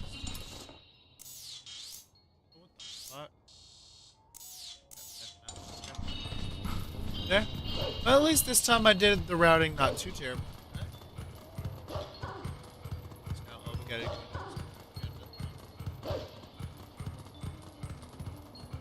yeah, these tier missions were a little bit excessive in the original game. In this, they feel a little...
This is absolutely the hero of time.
badass. You can click those things fast as shit.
Oh!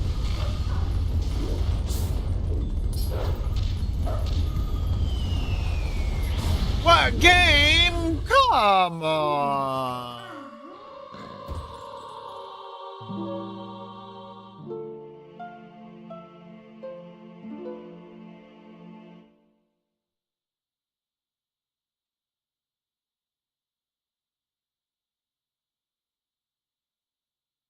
What?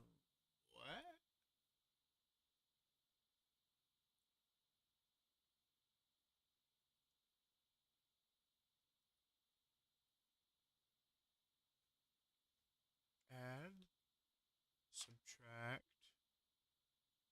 set. Oh my lord. Was it really as difficult as that?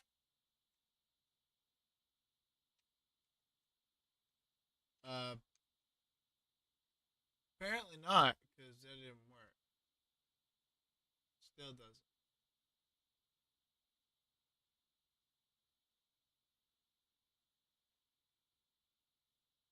What the fuck?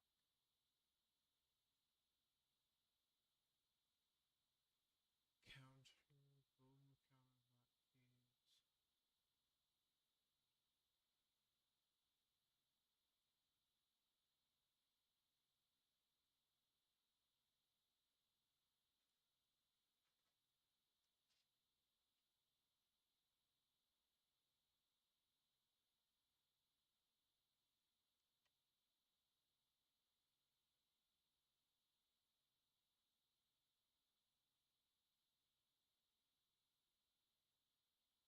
Right?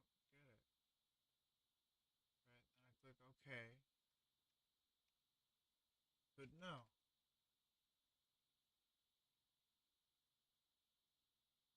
I mean, it's almost like this is. Which wouldn't even make any fucking sense. Mm.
be you, could it?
Can't increment my counter.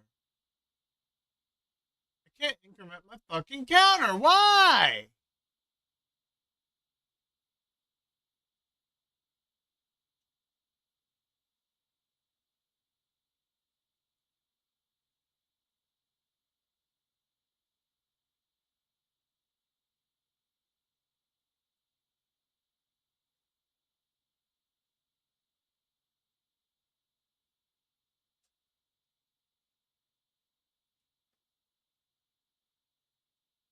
It still doesn't work.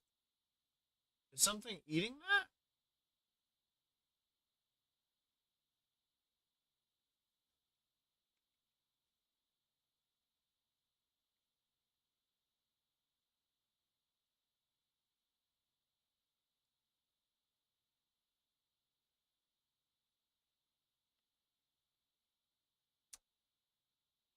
Uh,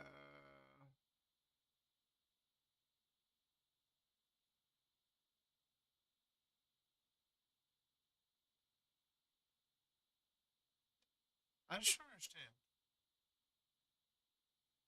why you.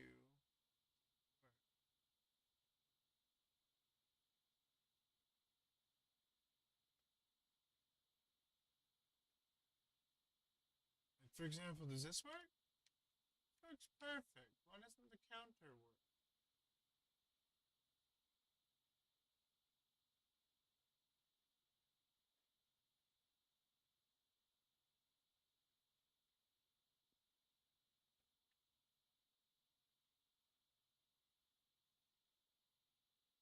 Game over.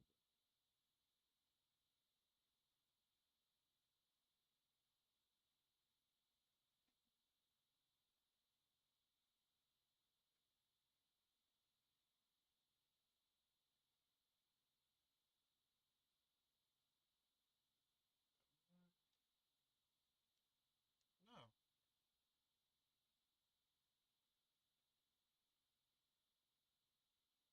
If I remove the counter, add a new counter, set that counter to game overs.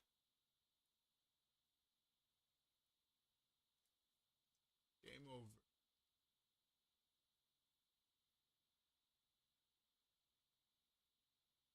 Oh, and then I turn on the global counter hotkeys. What? It was glitch. Why? Whatever. Whatever.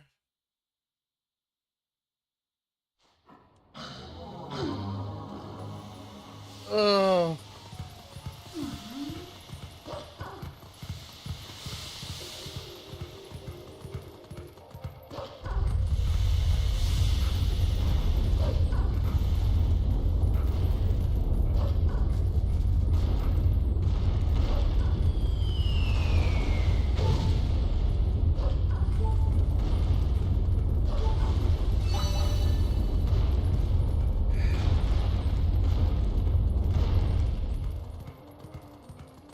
That is just incredibly fucking annoying.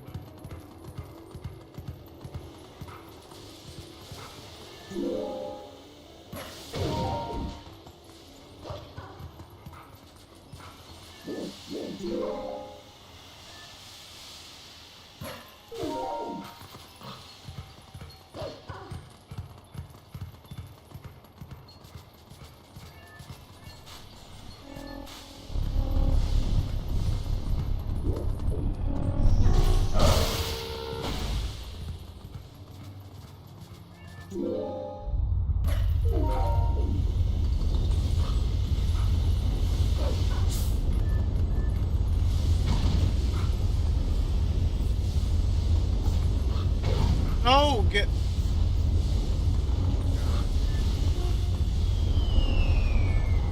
Why?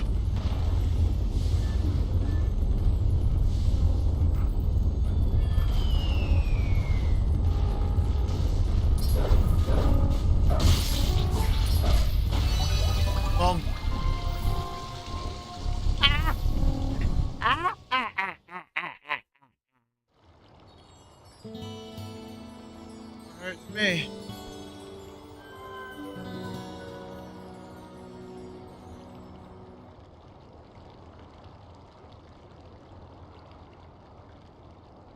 You need me.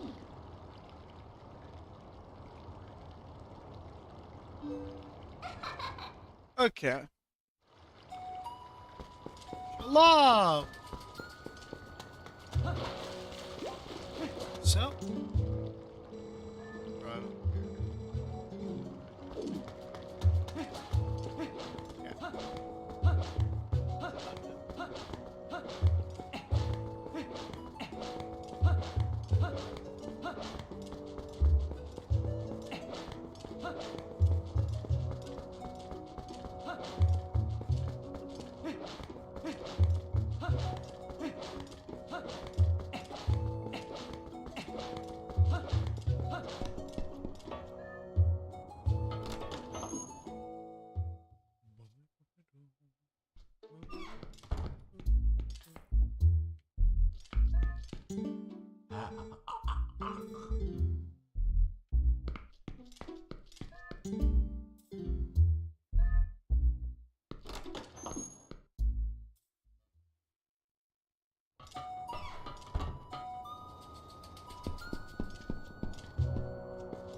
Ah! You're trapped. You're not allowed out, even if you would. I feel like you might be able to soft lock yourself given that. That's not true. Just can't get out.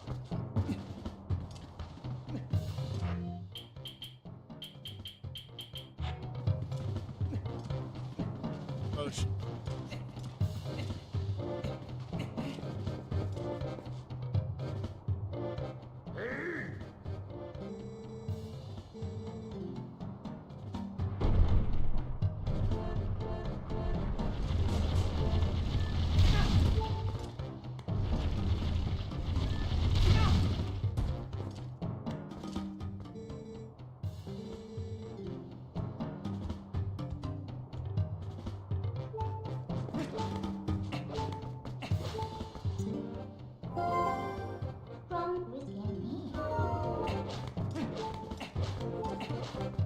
wish I could just warp.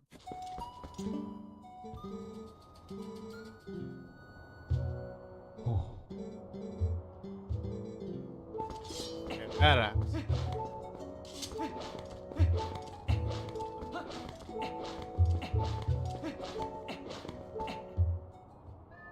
Hell yeah.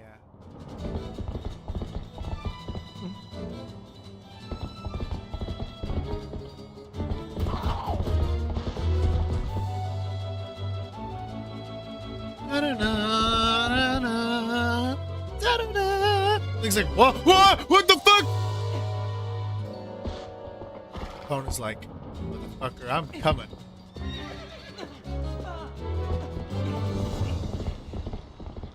We gotta earn our horse. What? Oh, I guess you gotta wiggle. Wiggle the stick.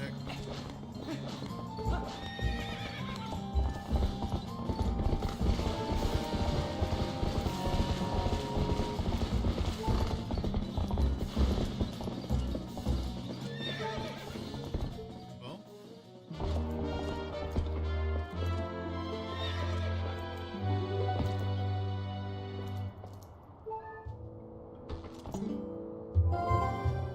Here to build our game.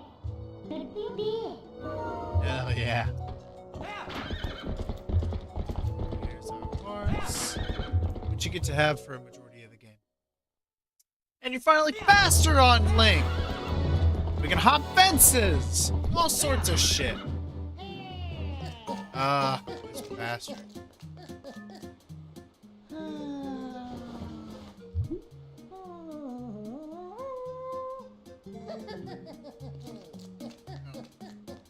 Well, I actually don't have to look at that trigger, I guess. Is that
God, you're so fast in this game.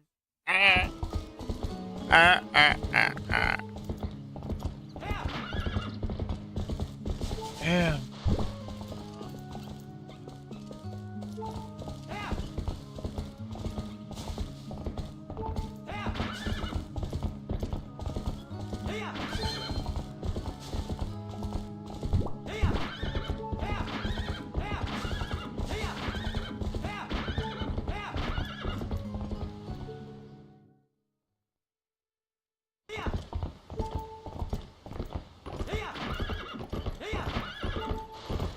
Oh, game!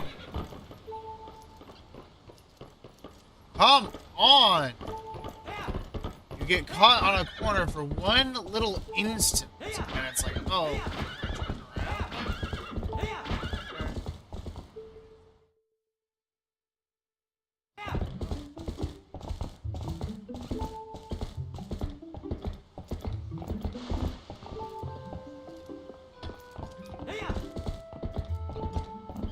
You go see Bo. The boy Bo.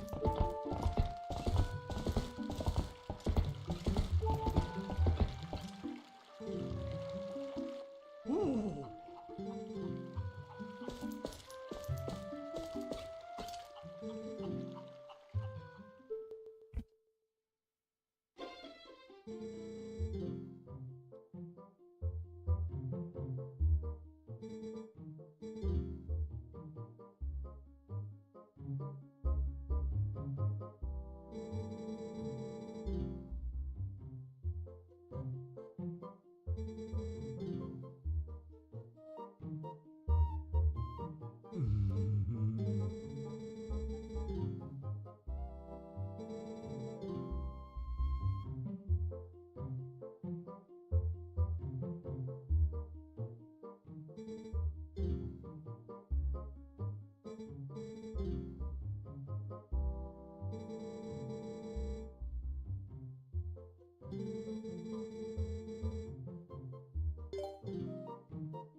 Look, this Link ain't a snitch.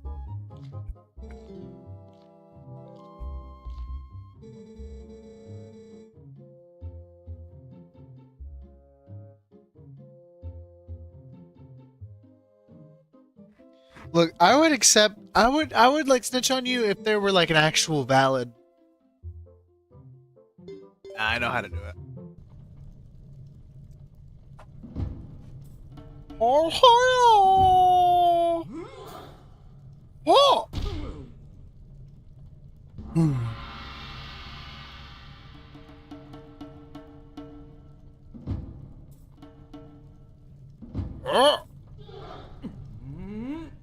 Move.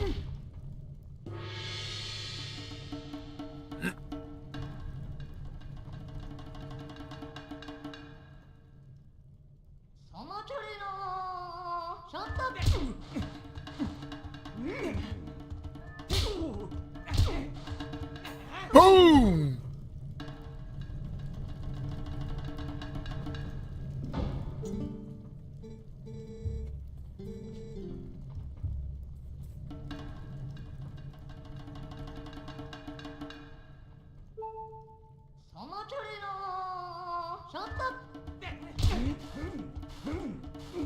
Nope.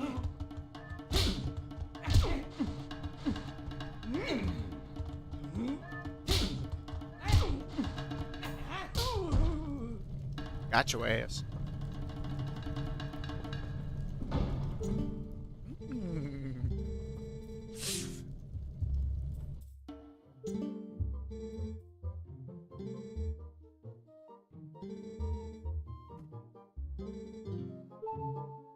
Thank you. Time for one of my favorites. The Iron Boots.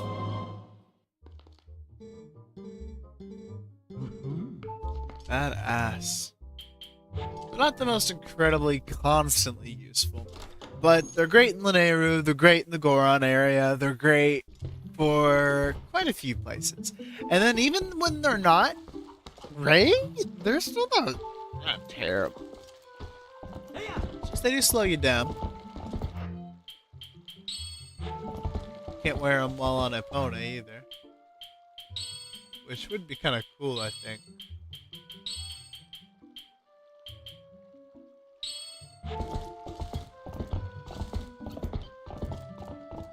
Yep. Okay. Anything we forgot?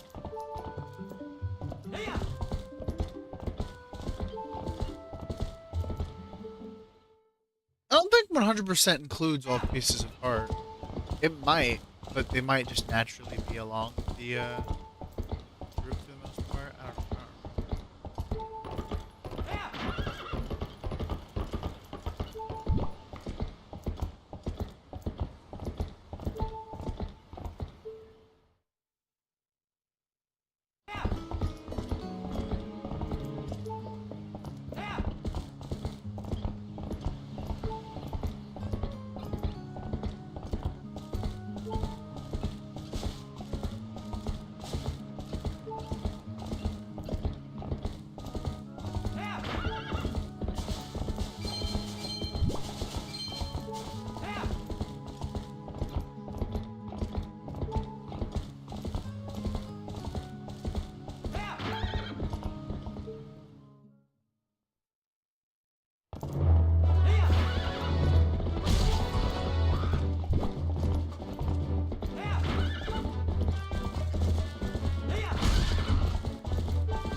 Oh.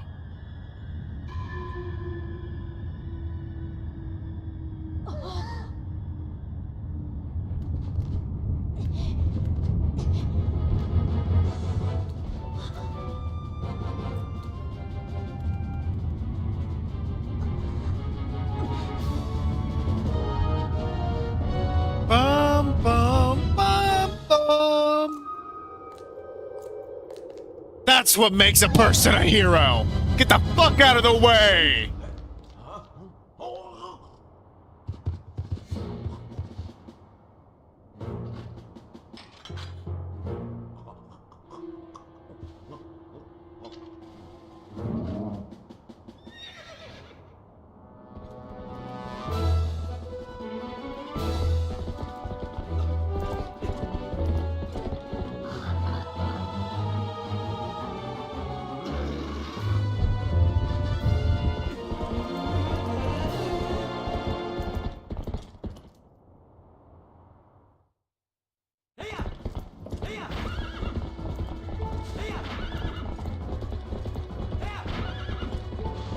Fuck!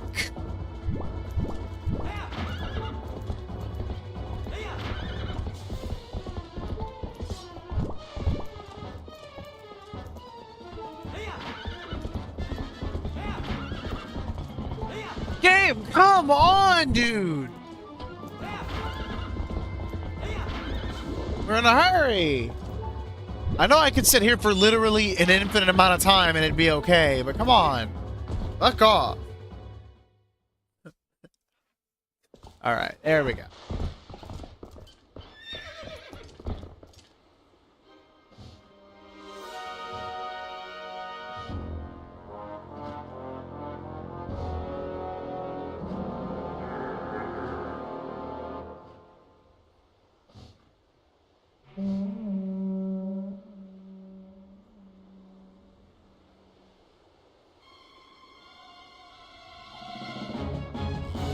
Uh-oh.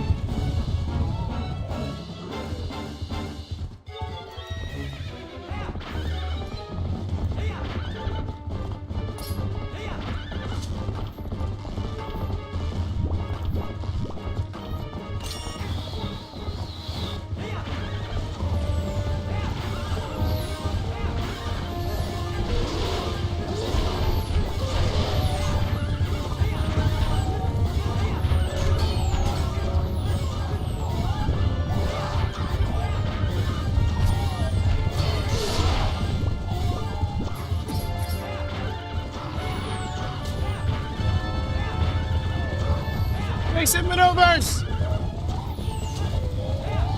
Come on! No! No! There was only so many evasive maneuvers we could pull there. Okay, so something I really don't like about this mode is that it kind of encourages me to kill myself so that I can do these a little. So I can I just restart the fight now with full health.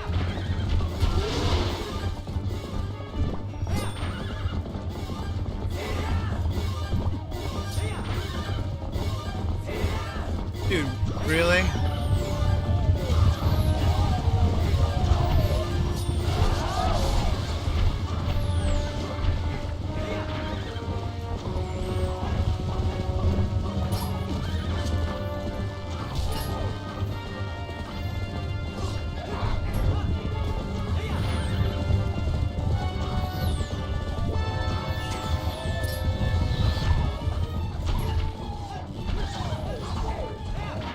So you can't win that by doing that.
Midnight. This is not the time. What?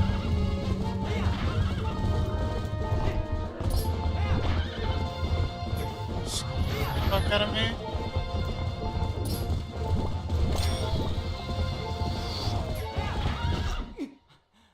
Game, come on, really? He can pull turns like that, and you're just gonna stick that to me? Okay, whatever. Come on, let's do it again.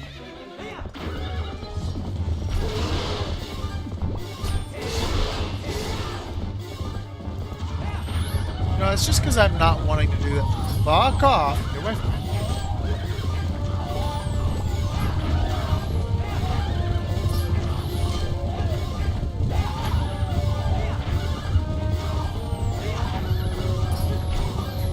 Okay, get the fuck off. Why?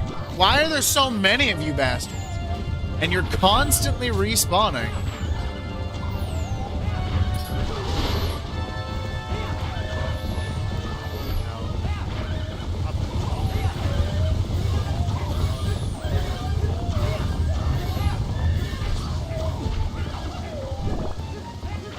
Thanks, Epona. That's super fucking helpful now.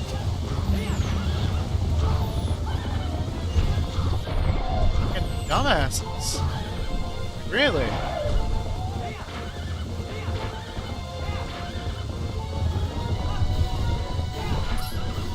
I just literally cannot catch up with this guy.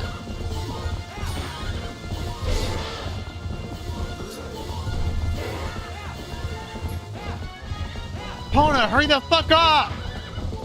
Slow ass damn horse.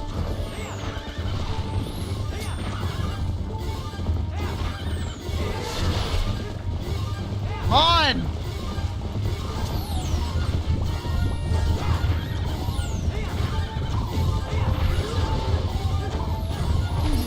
There we fucking go.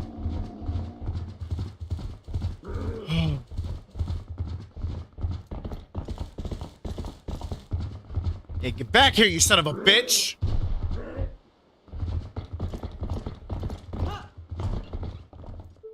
Huh! Probably gonna have to die here too. Or wait, does this... No, no.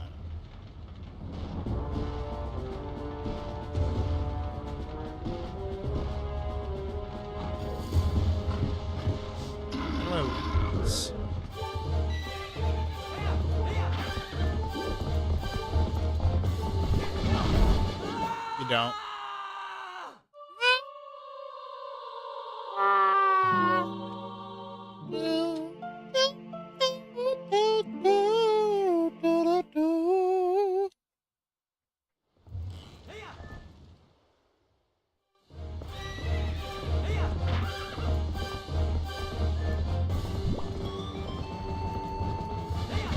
Yeah. Yeah.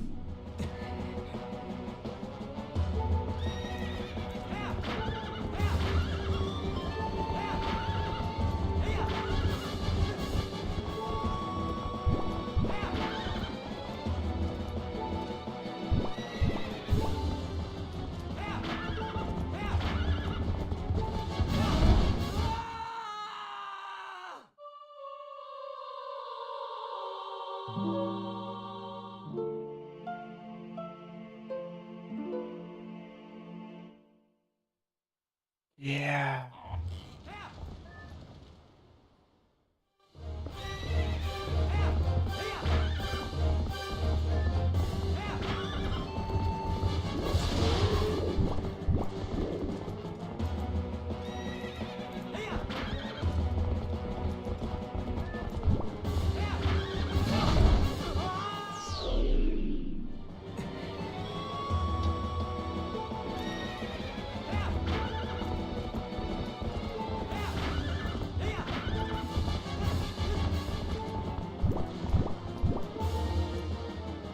Link.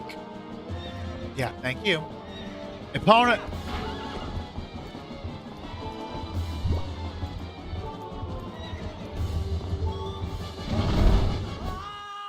Just let it fucking happen, you piece of shit. Like, God, dude. Really?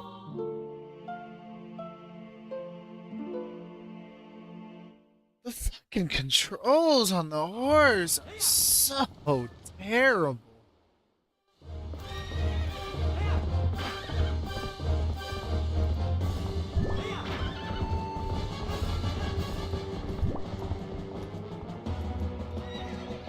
It really just does not want you having camera vision.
Okay, so I can't just do that.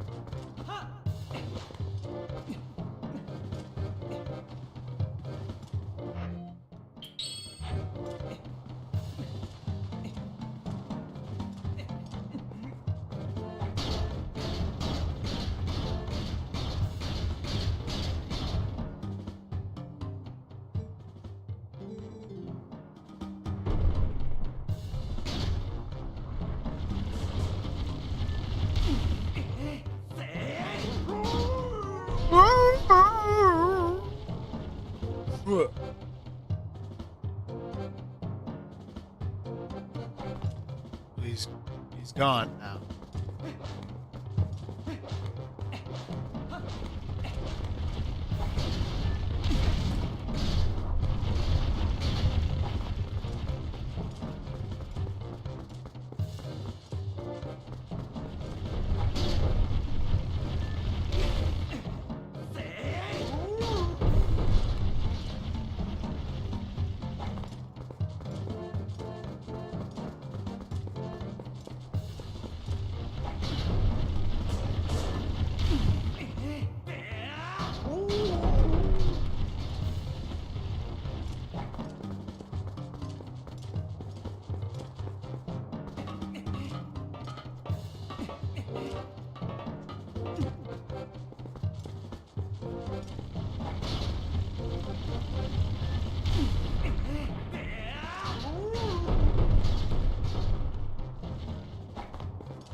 Oh shit.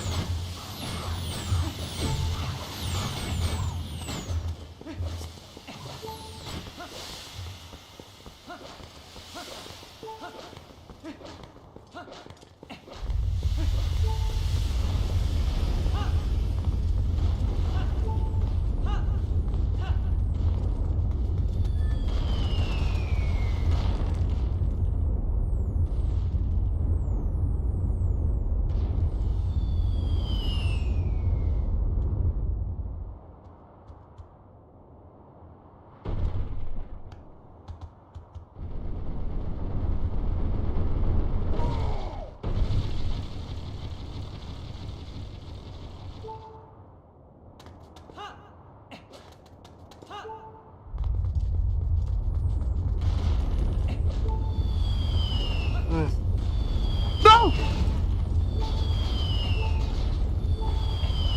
Oh my god.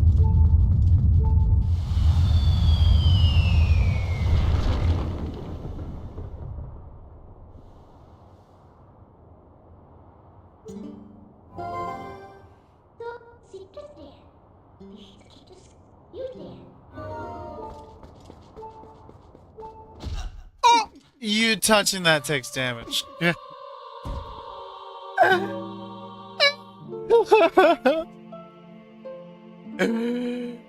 Oh. That is funny. I'm being shot at the moment I spawn.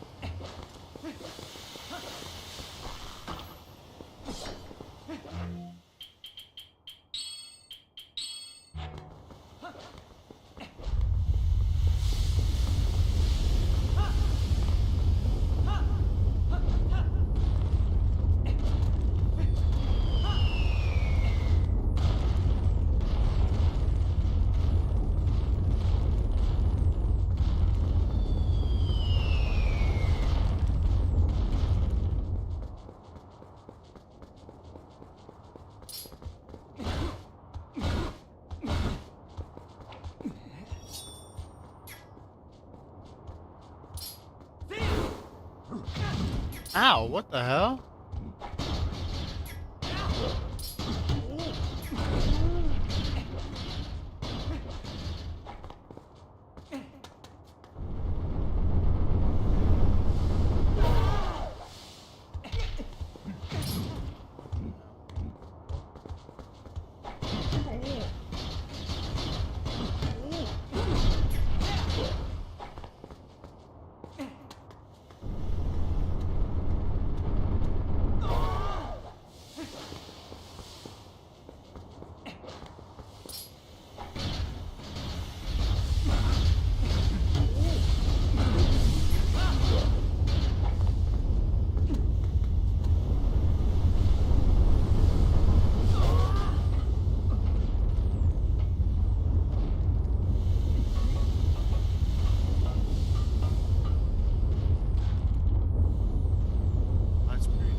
Please.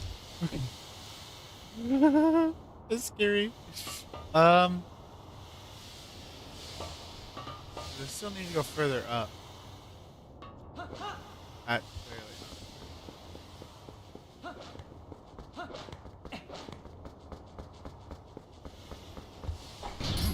What? Okay, come on.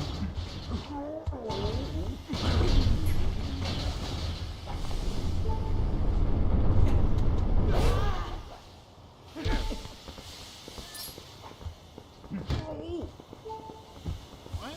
Really? I don't even need the damn iron boost. My bad.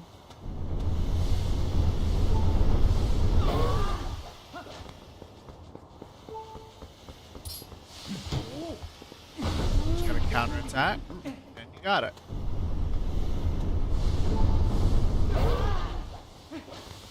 Whoa, don't want to do that. Or that.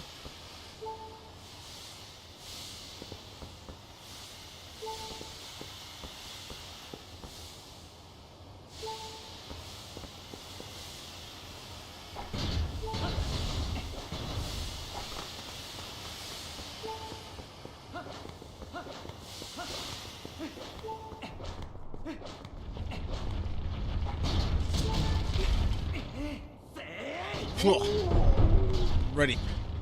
Fuckers.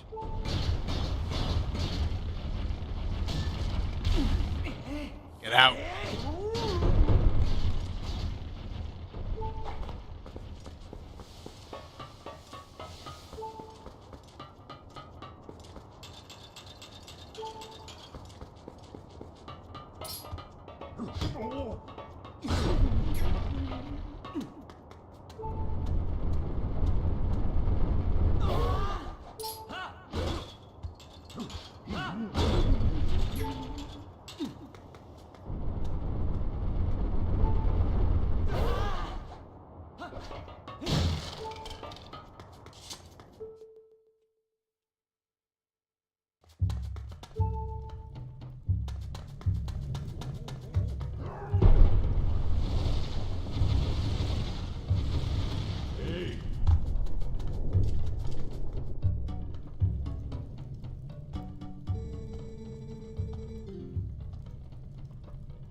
Link's like raising an eyebrow.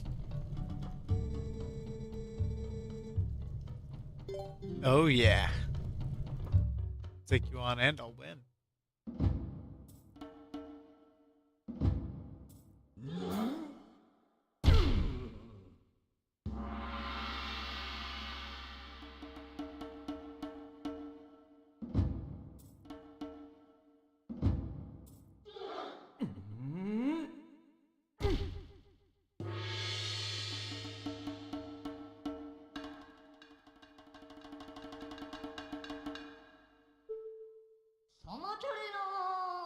Shut up!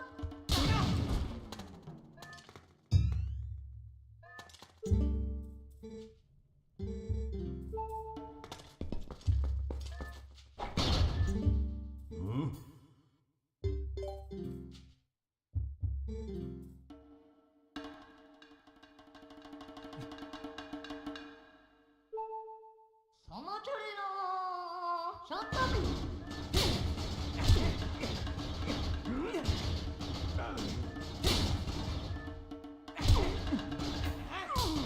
Just like that, huh?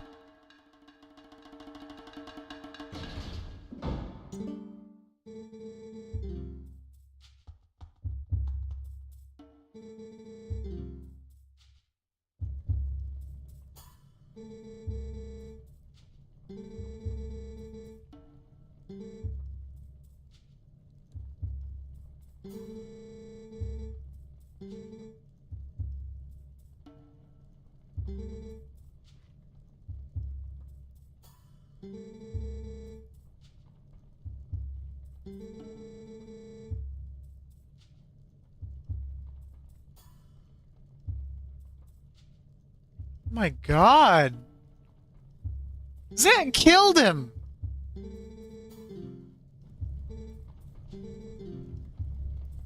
Hey.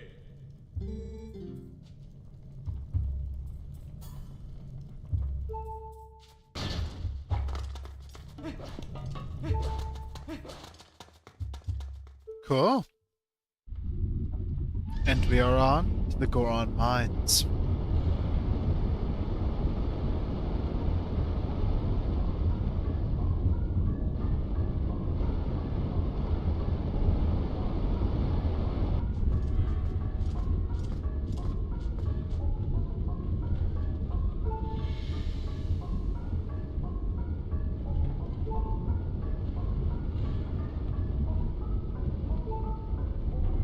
Okay. So, first thing we're gonna do?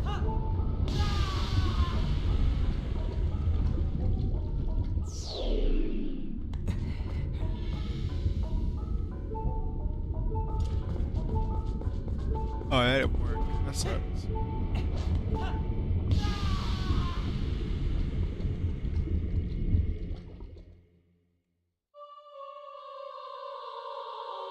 Gonna go ahead and kill myself.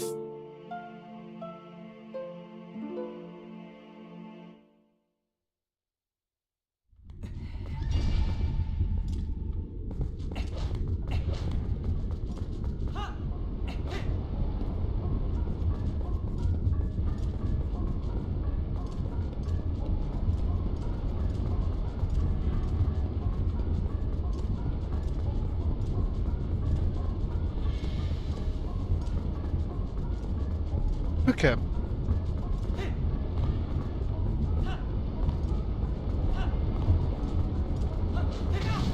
Oh, what? I thought you could just do that.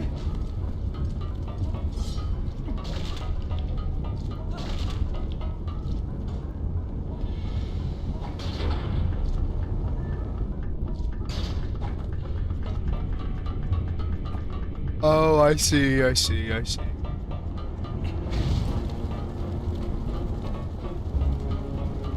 The first one you can just run through it.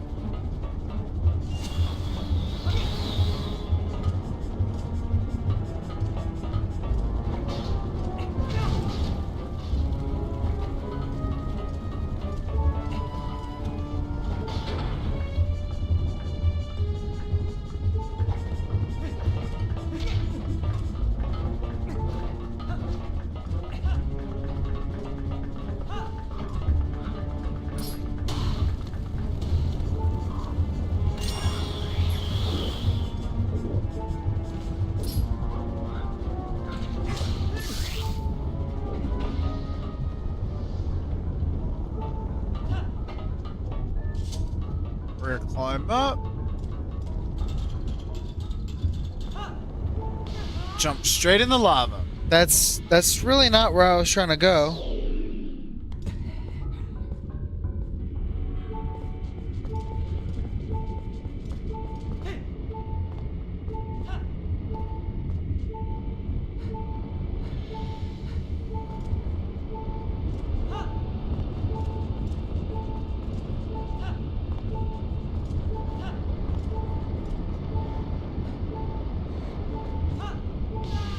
Cool.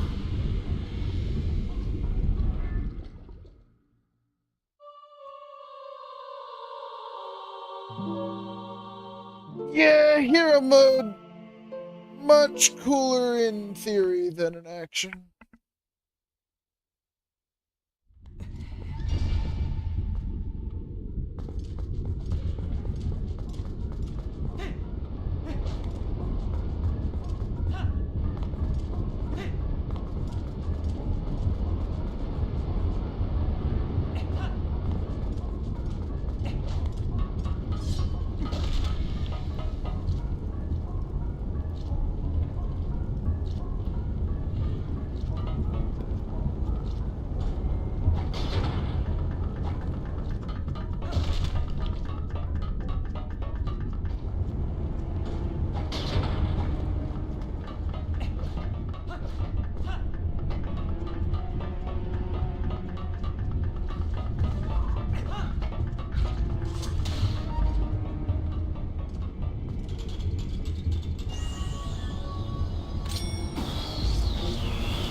Give me the rupees.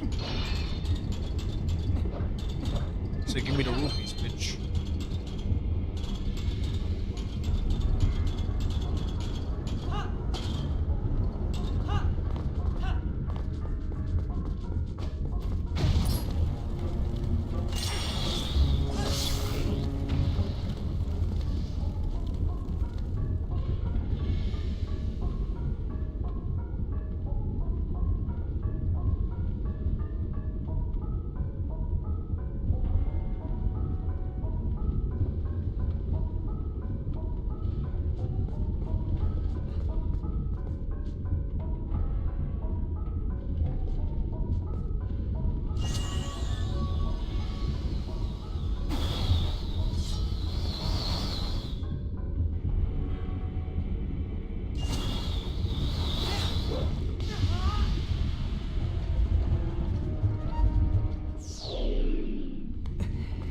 just gonna go ahead and click this over because I'm just gonna.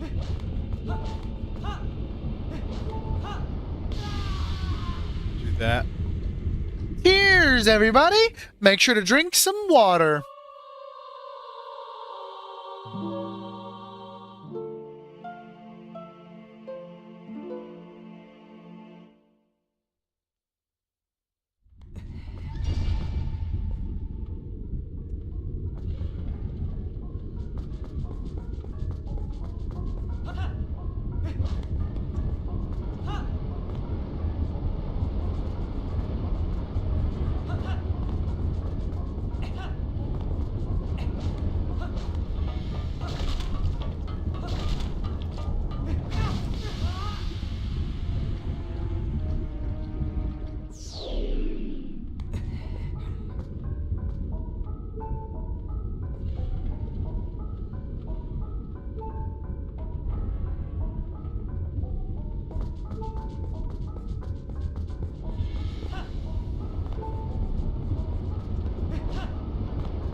What?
Dude, oh my god, what?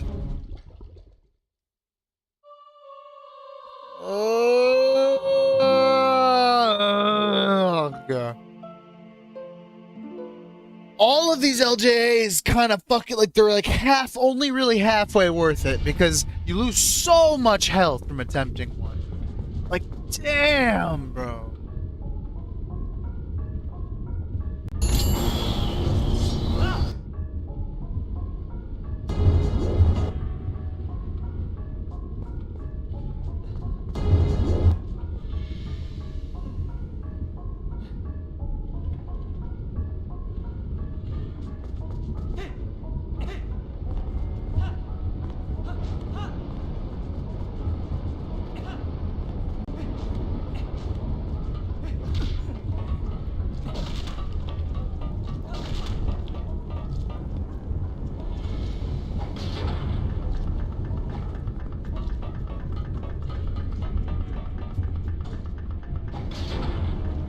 Dude, the camera. Come on.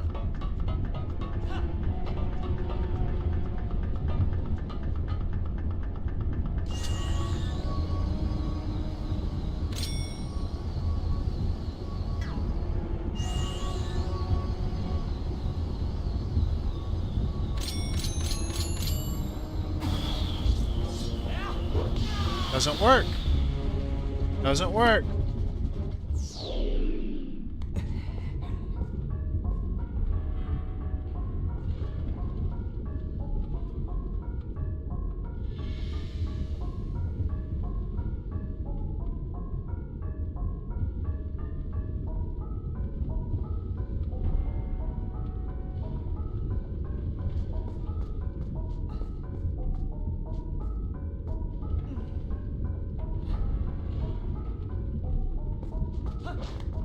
It doesn't help that every single time I fail this, it puts me all the way back here.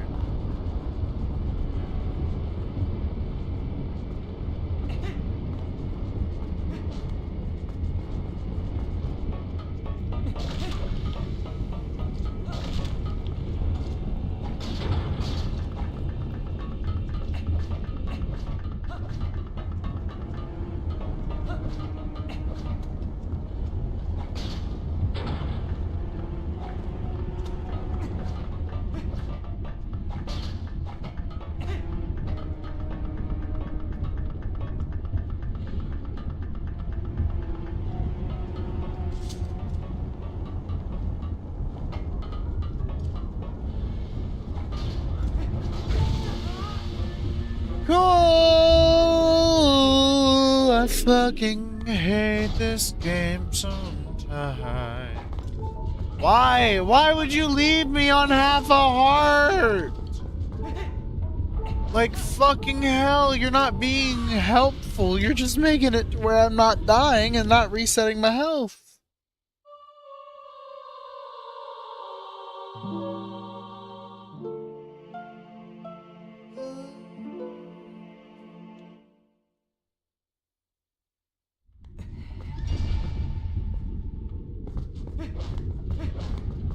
You know what? Fuck it. We're just gonna play it as intended.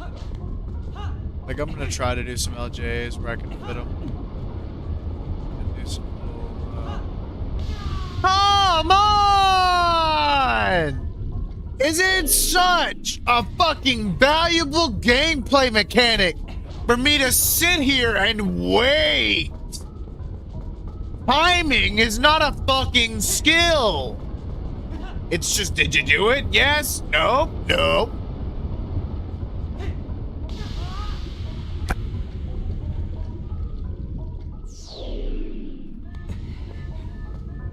Cool. Don't we love hero mode? Everyone's fun.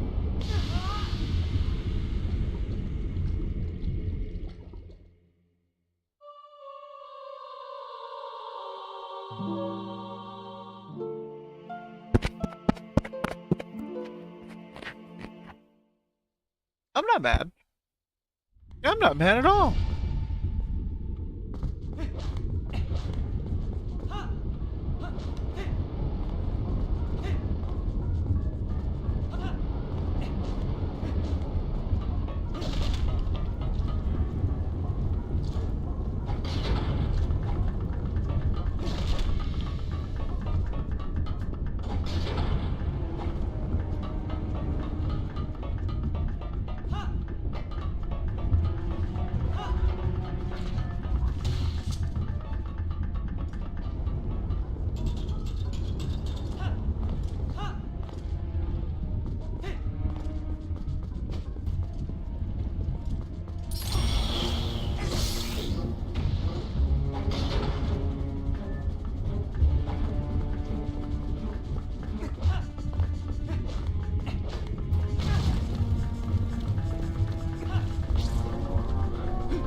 Next room, please.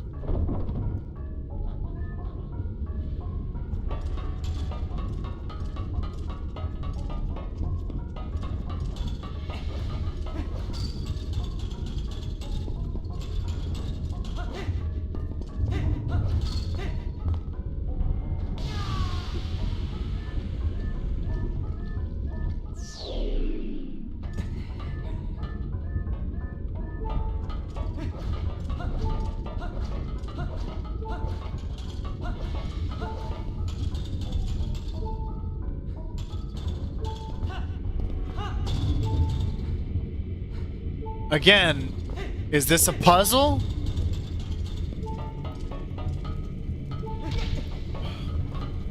And all of that just for me to come over here and realize that this area is fucking...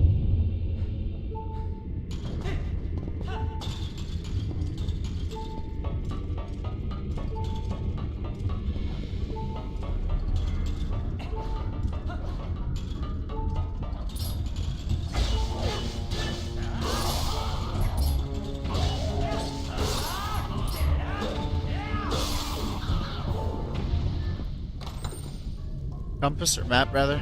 Oh, key. It's better. I know. Fucking tired. I know you're tired. I know you're scared. I know you're hungry. I know you're there.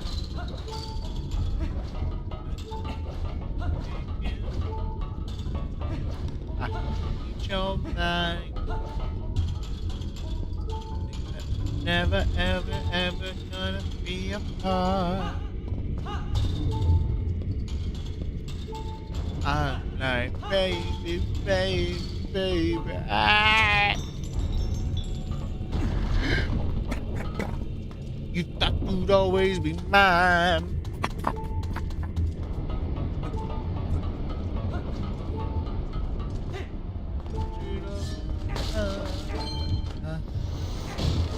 Oh, what the hell?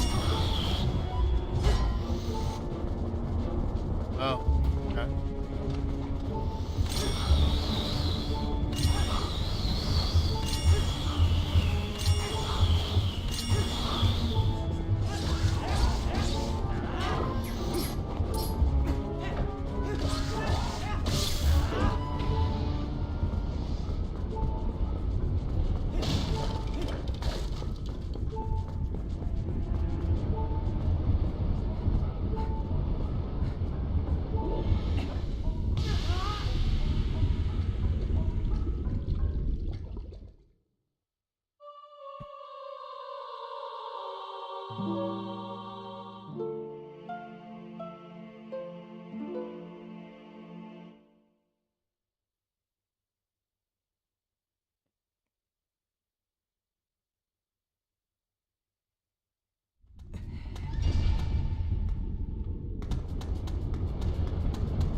You know what? I've got 2 more lives until the stream's over, unfortunately. It's already been running for 3 hours.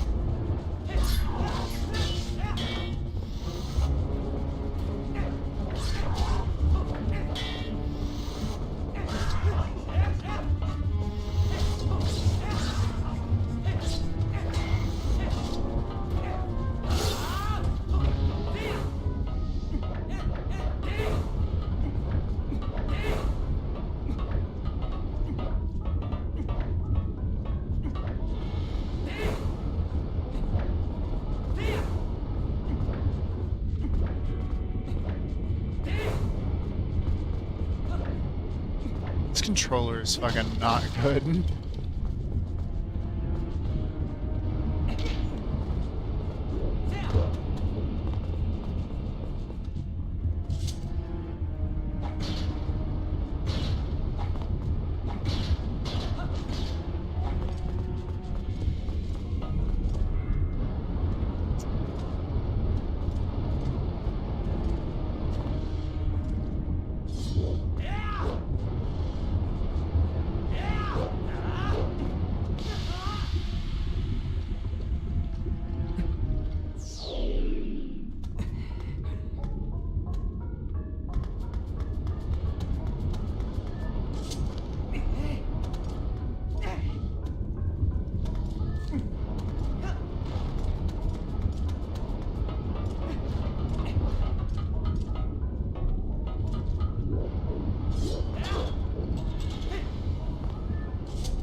How is that not an LJA?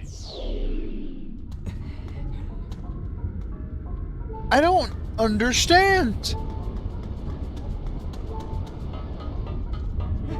I guess the enemy has to literally be in the air. It's not about them being above me. It's about either the target is above the void.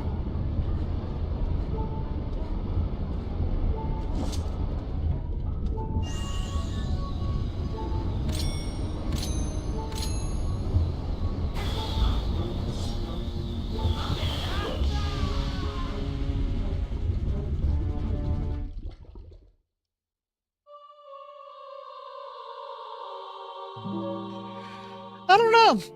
Maybe you just can't do it there.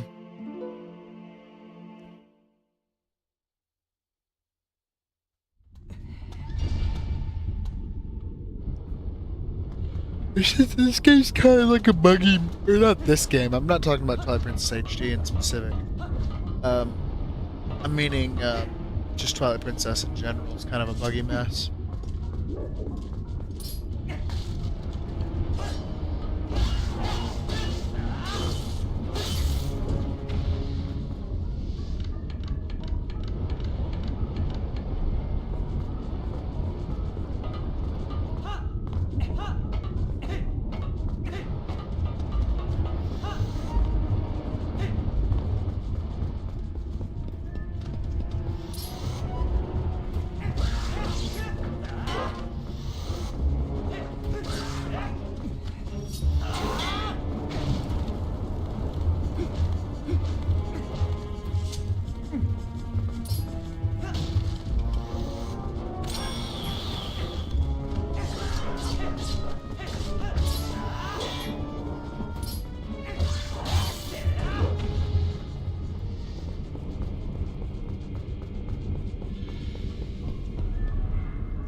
Oh, what?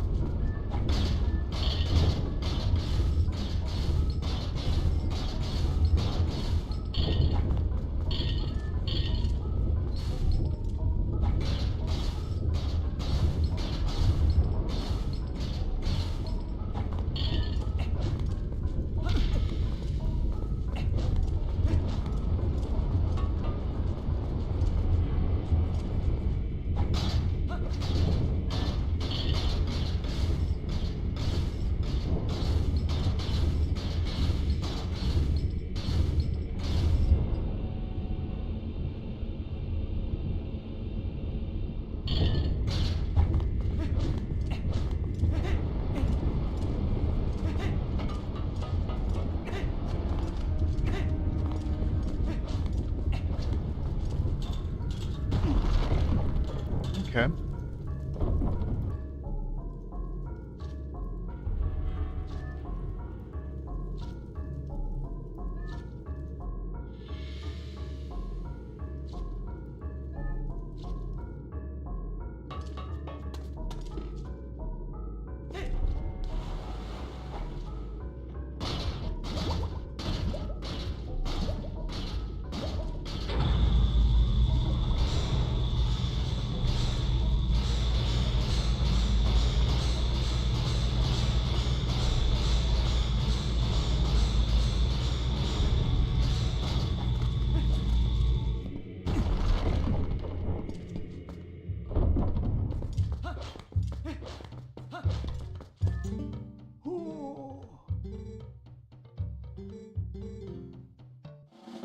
So, here is one of the coolest things about Twilight Princess.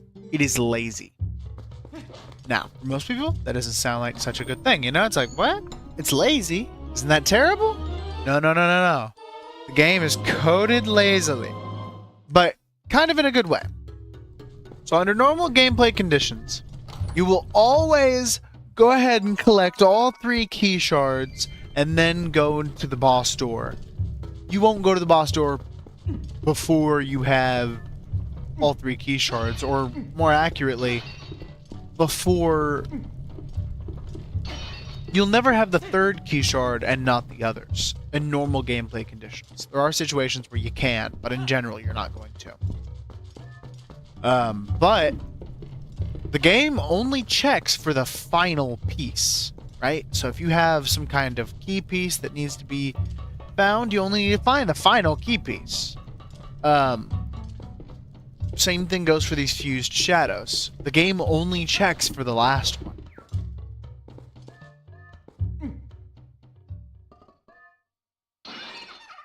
But there are some not so terrible reasons to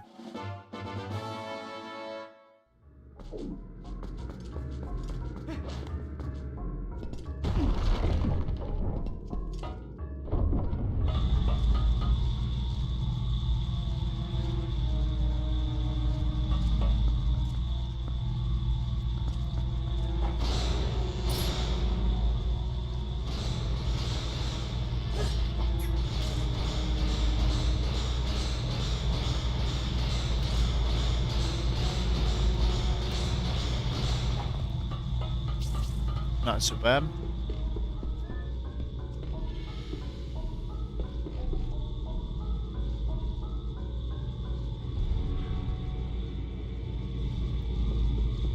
Okay.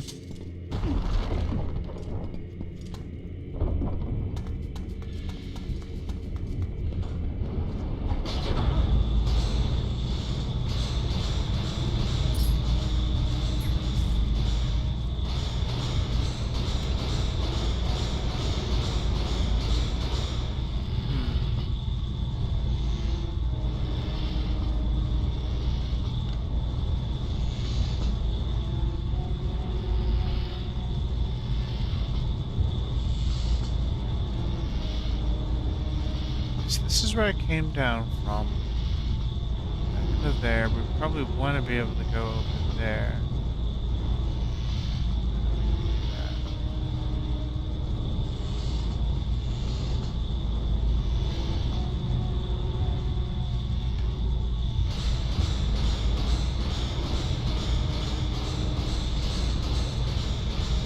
Probably this way.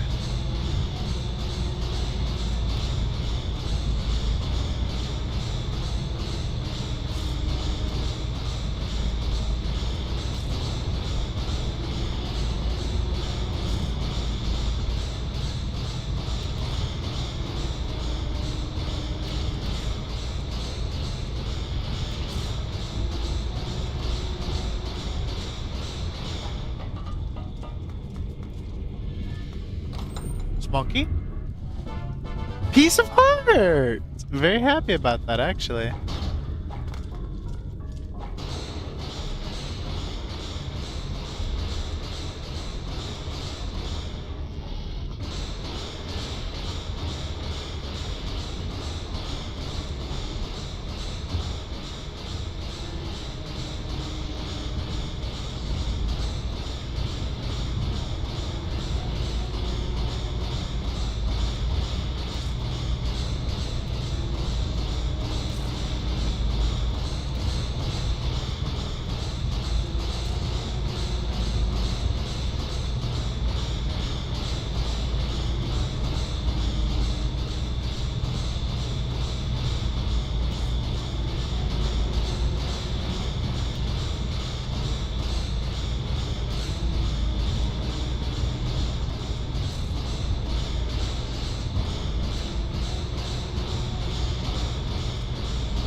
Why?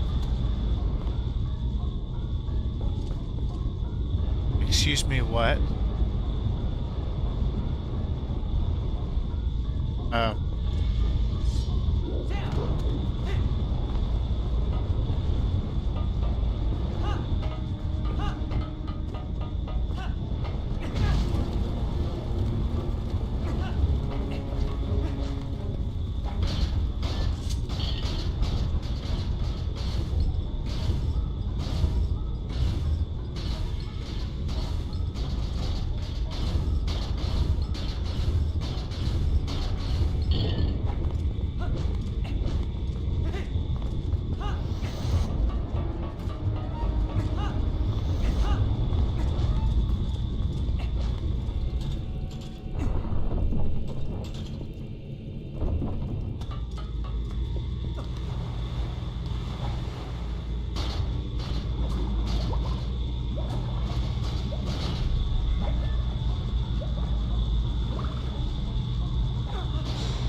man.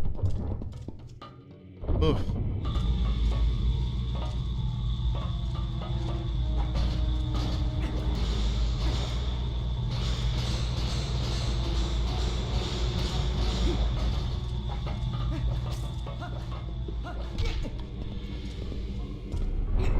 I need to stop bonking so much.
Just barely caught it in time.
Little bastards.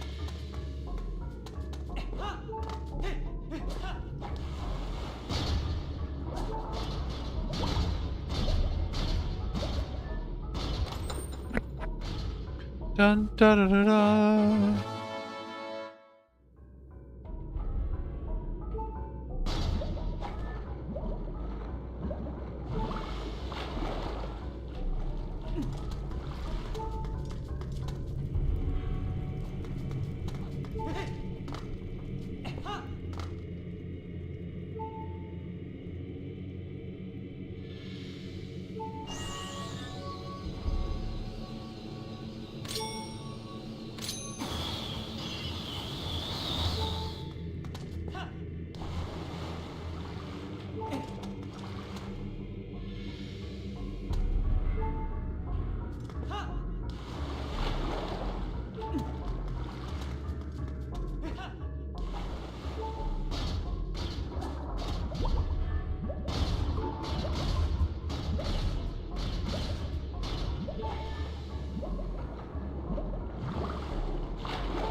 That's like genuinely Portal.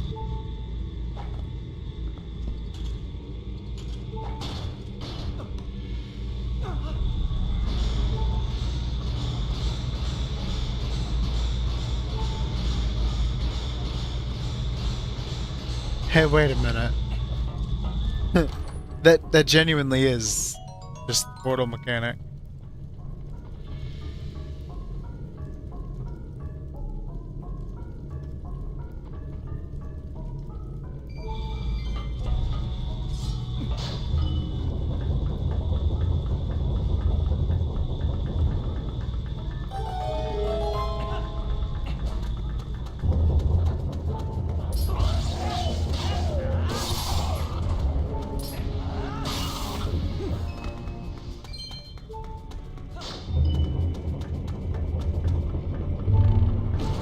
Whoa, whoa, whoa, whoa!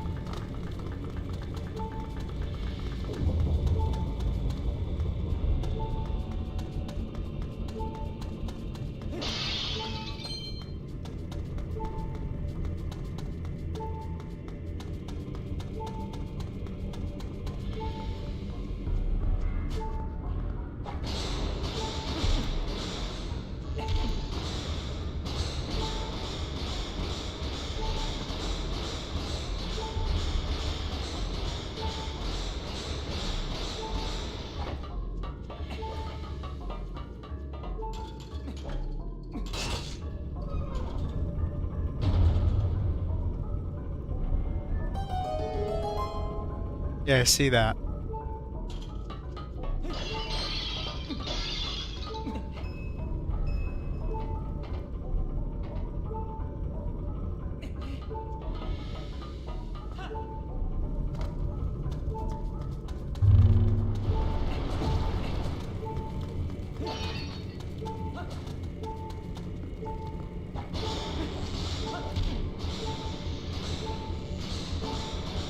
The problem was that almost everything in this game, when it comes to movement and damage and all that, is based on the position of the camera, which is not something you can always control.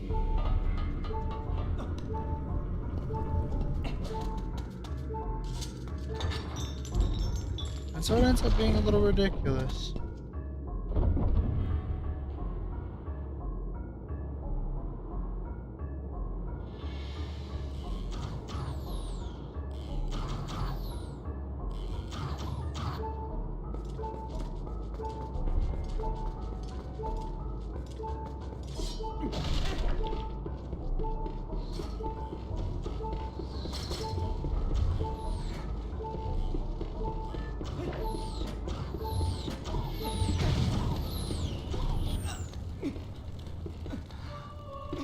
Right, there's one left.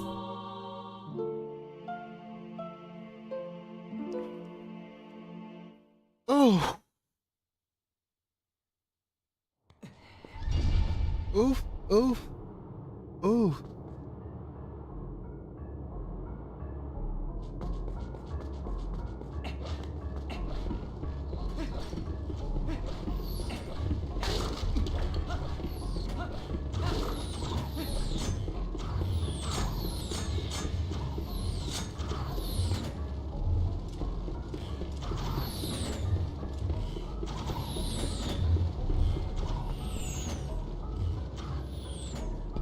Oh, fucking shit, dude.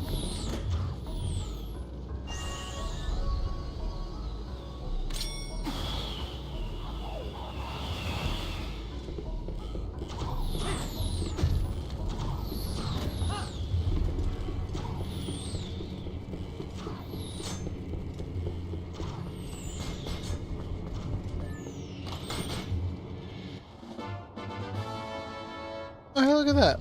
Locked door. Key.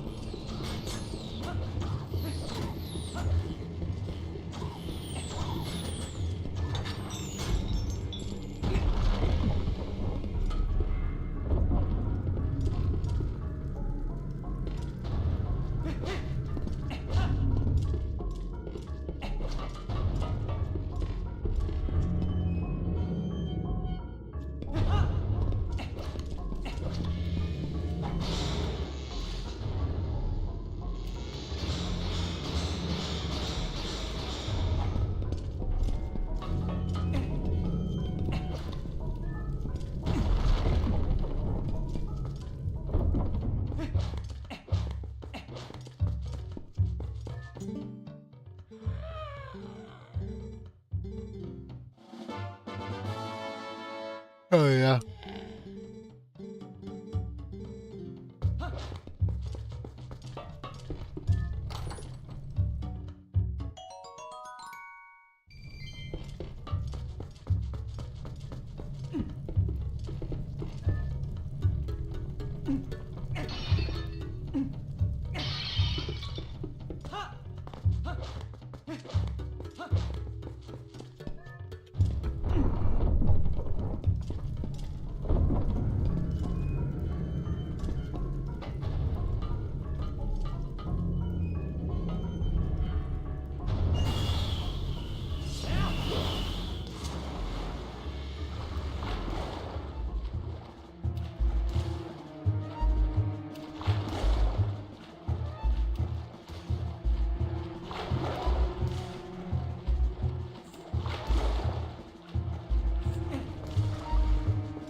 There's fish in here. I can go fishing.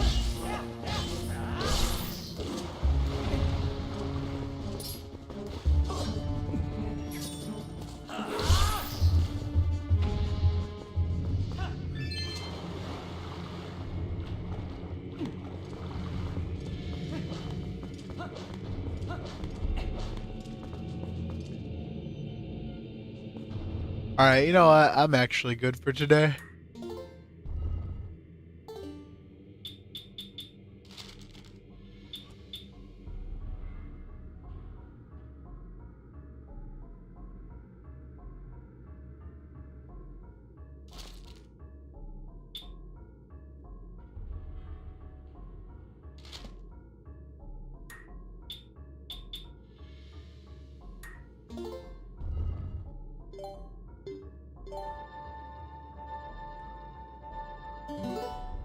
Alright.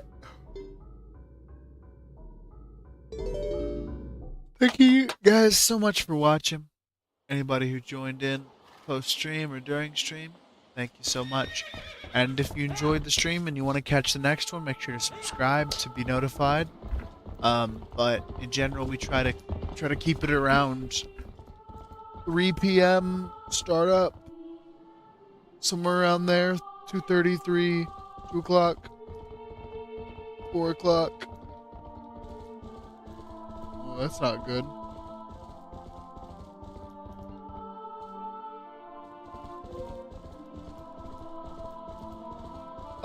Any case, thank you guys so much for watching. Bye-bye.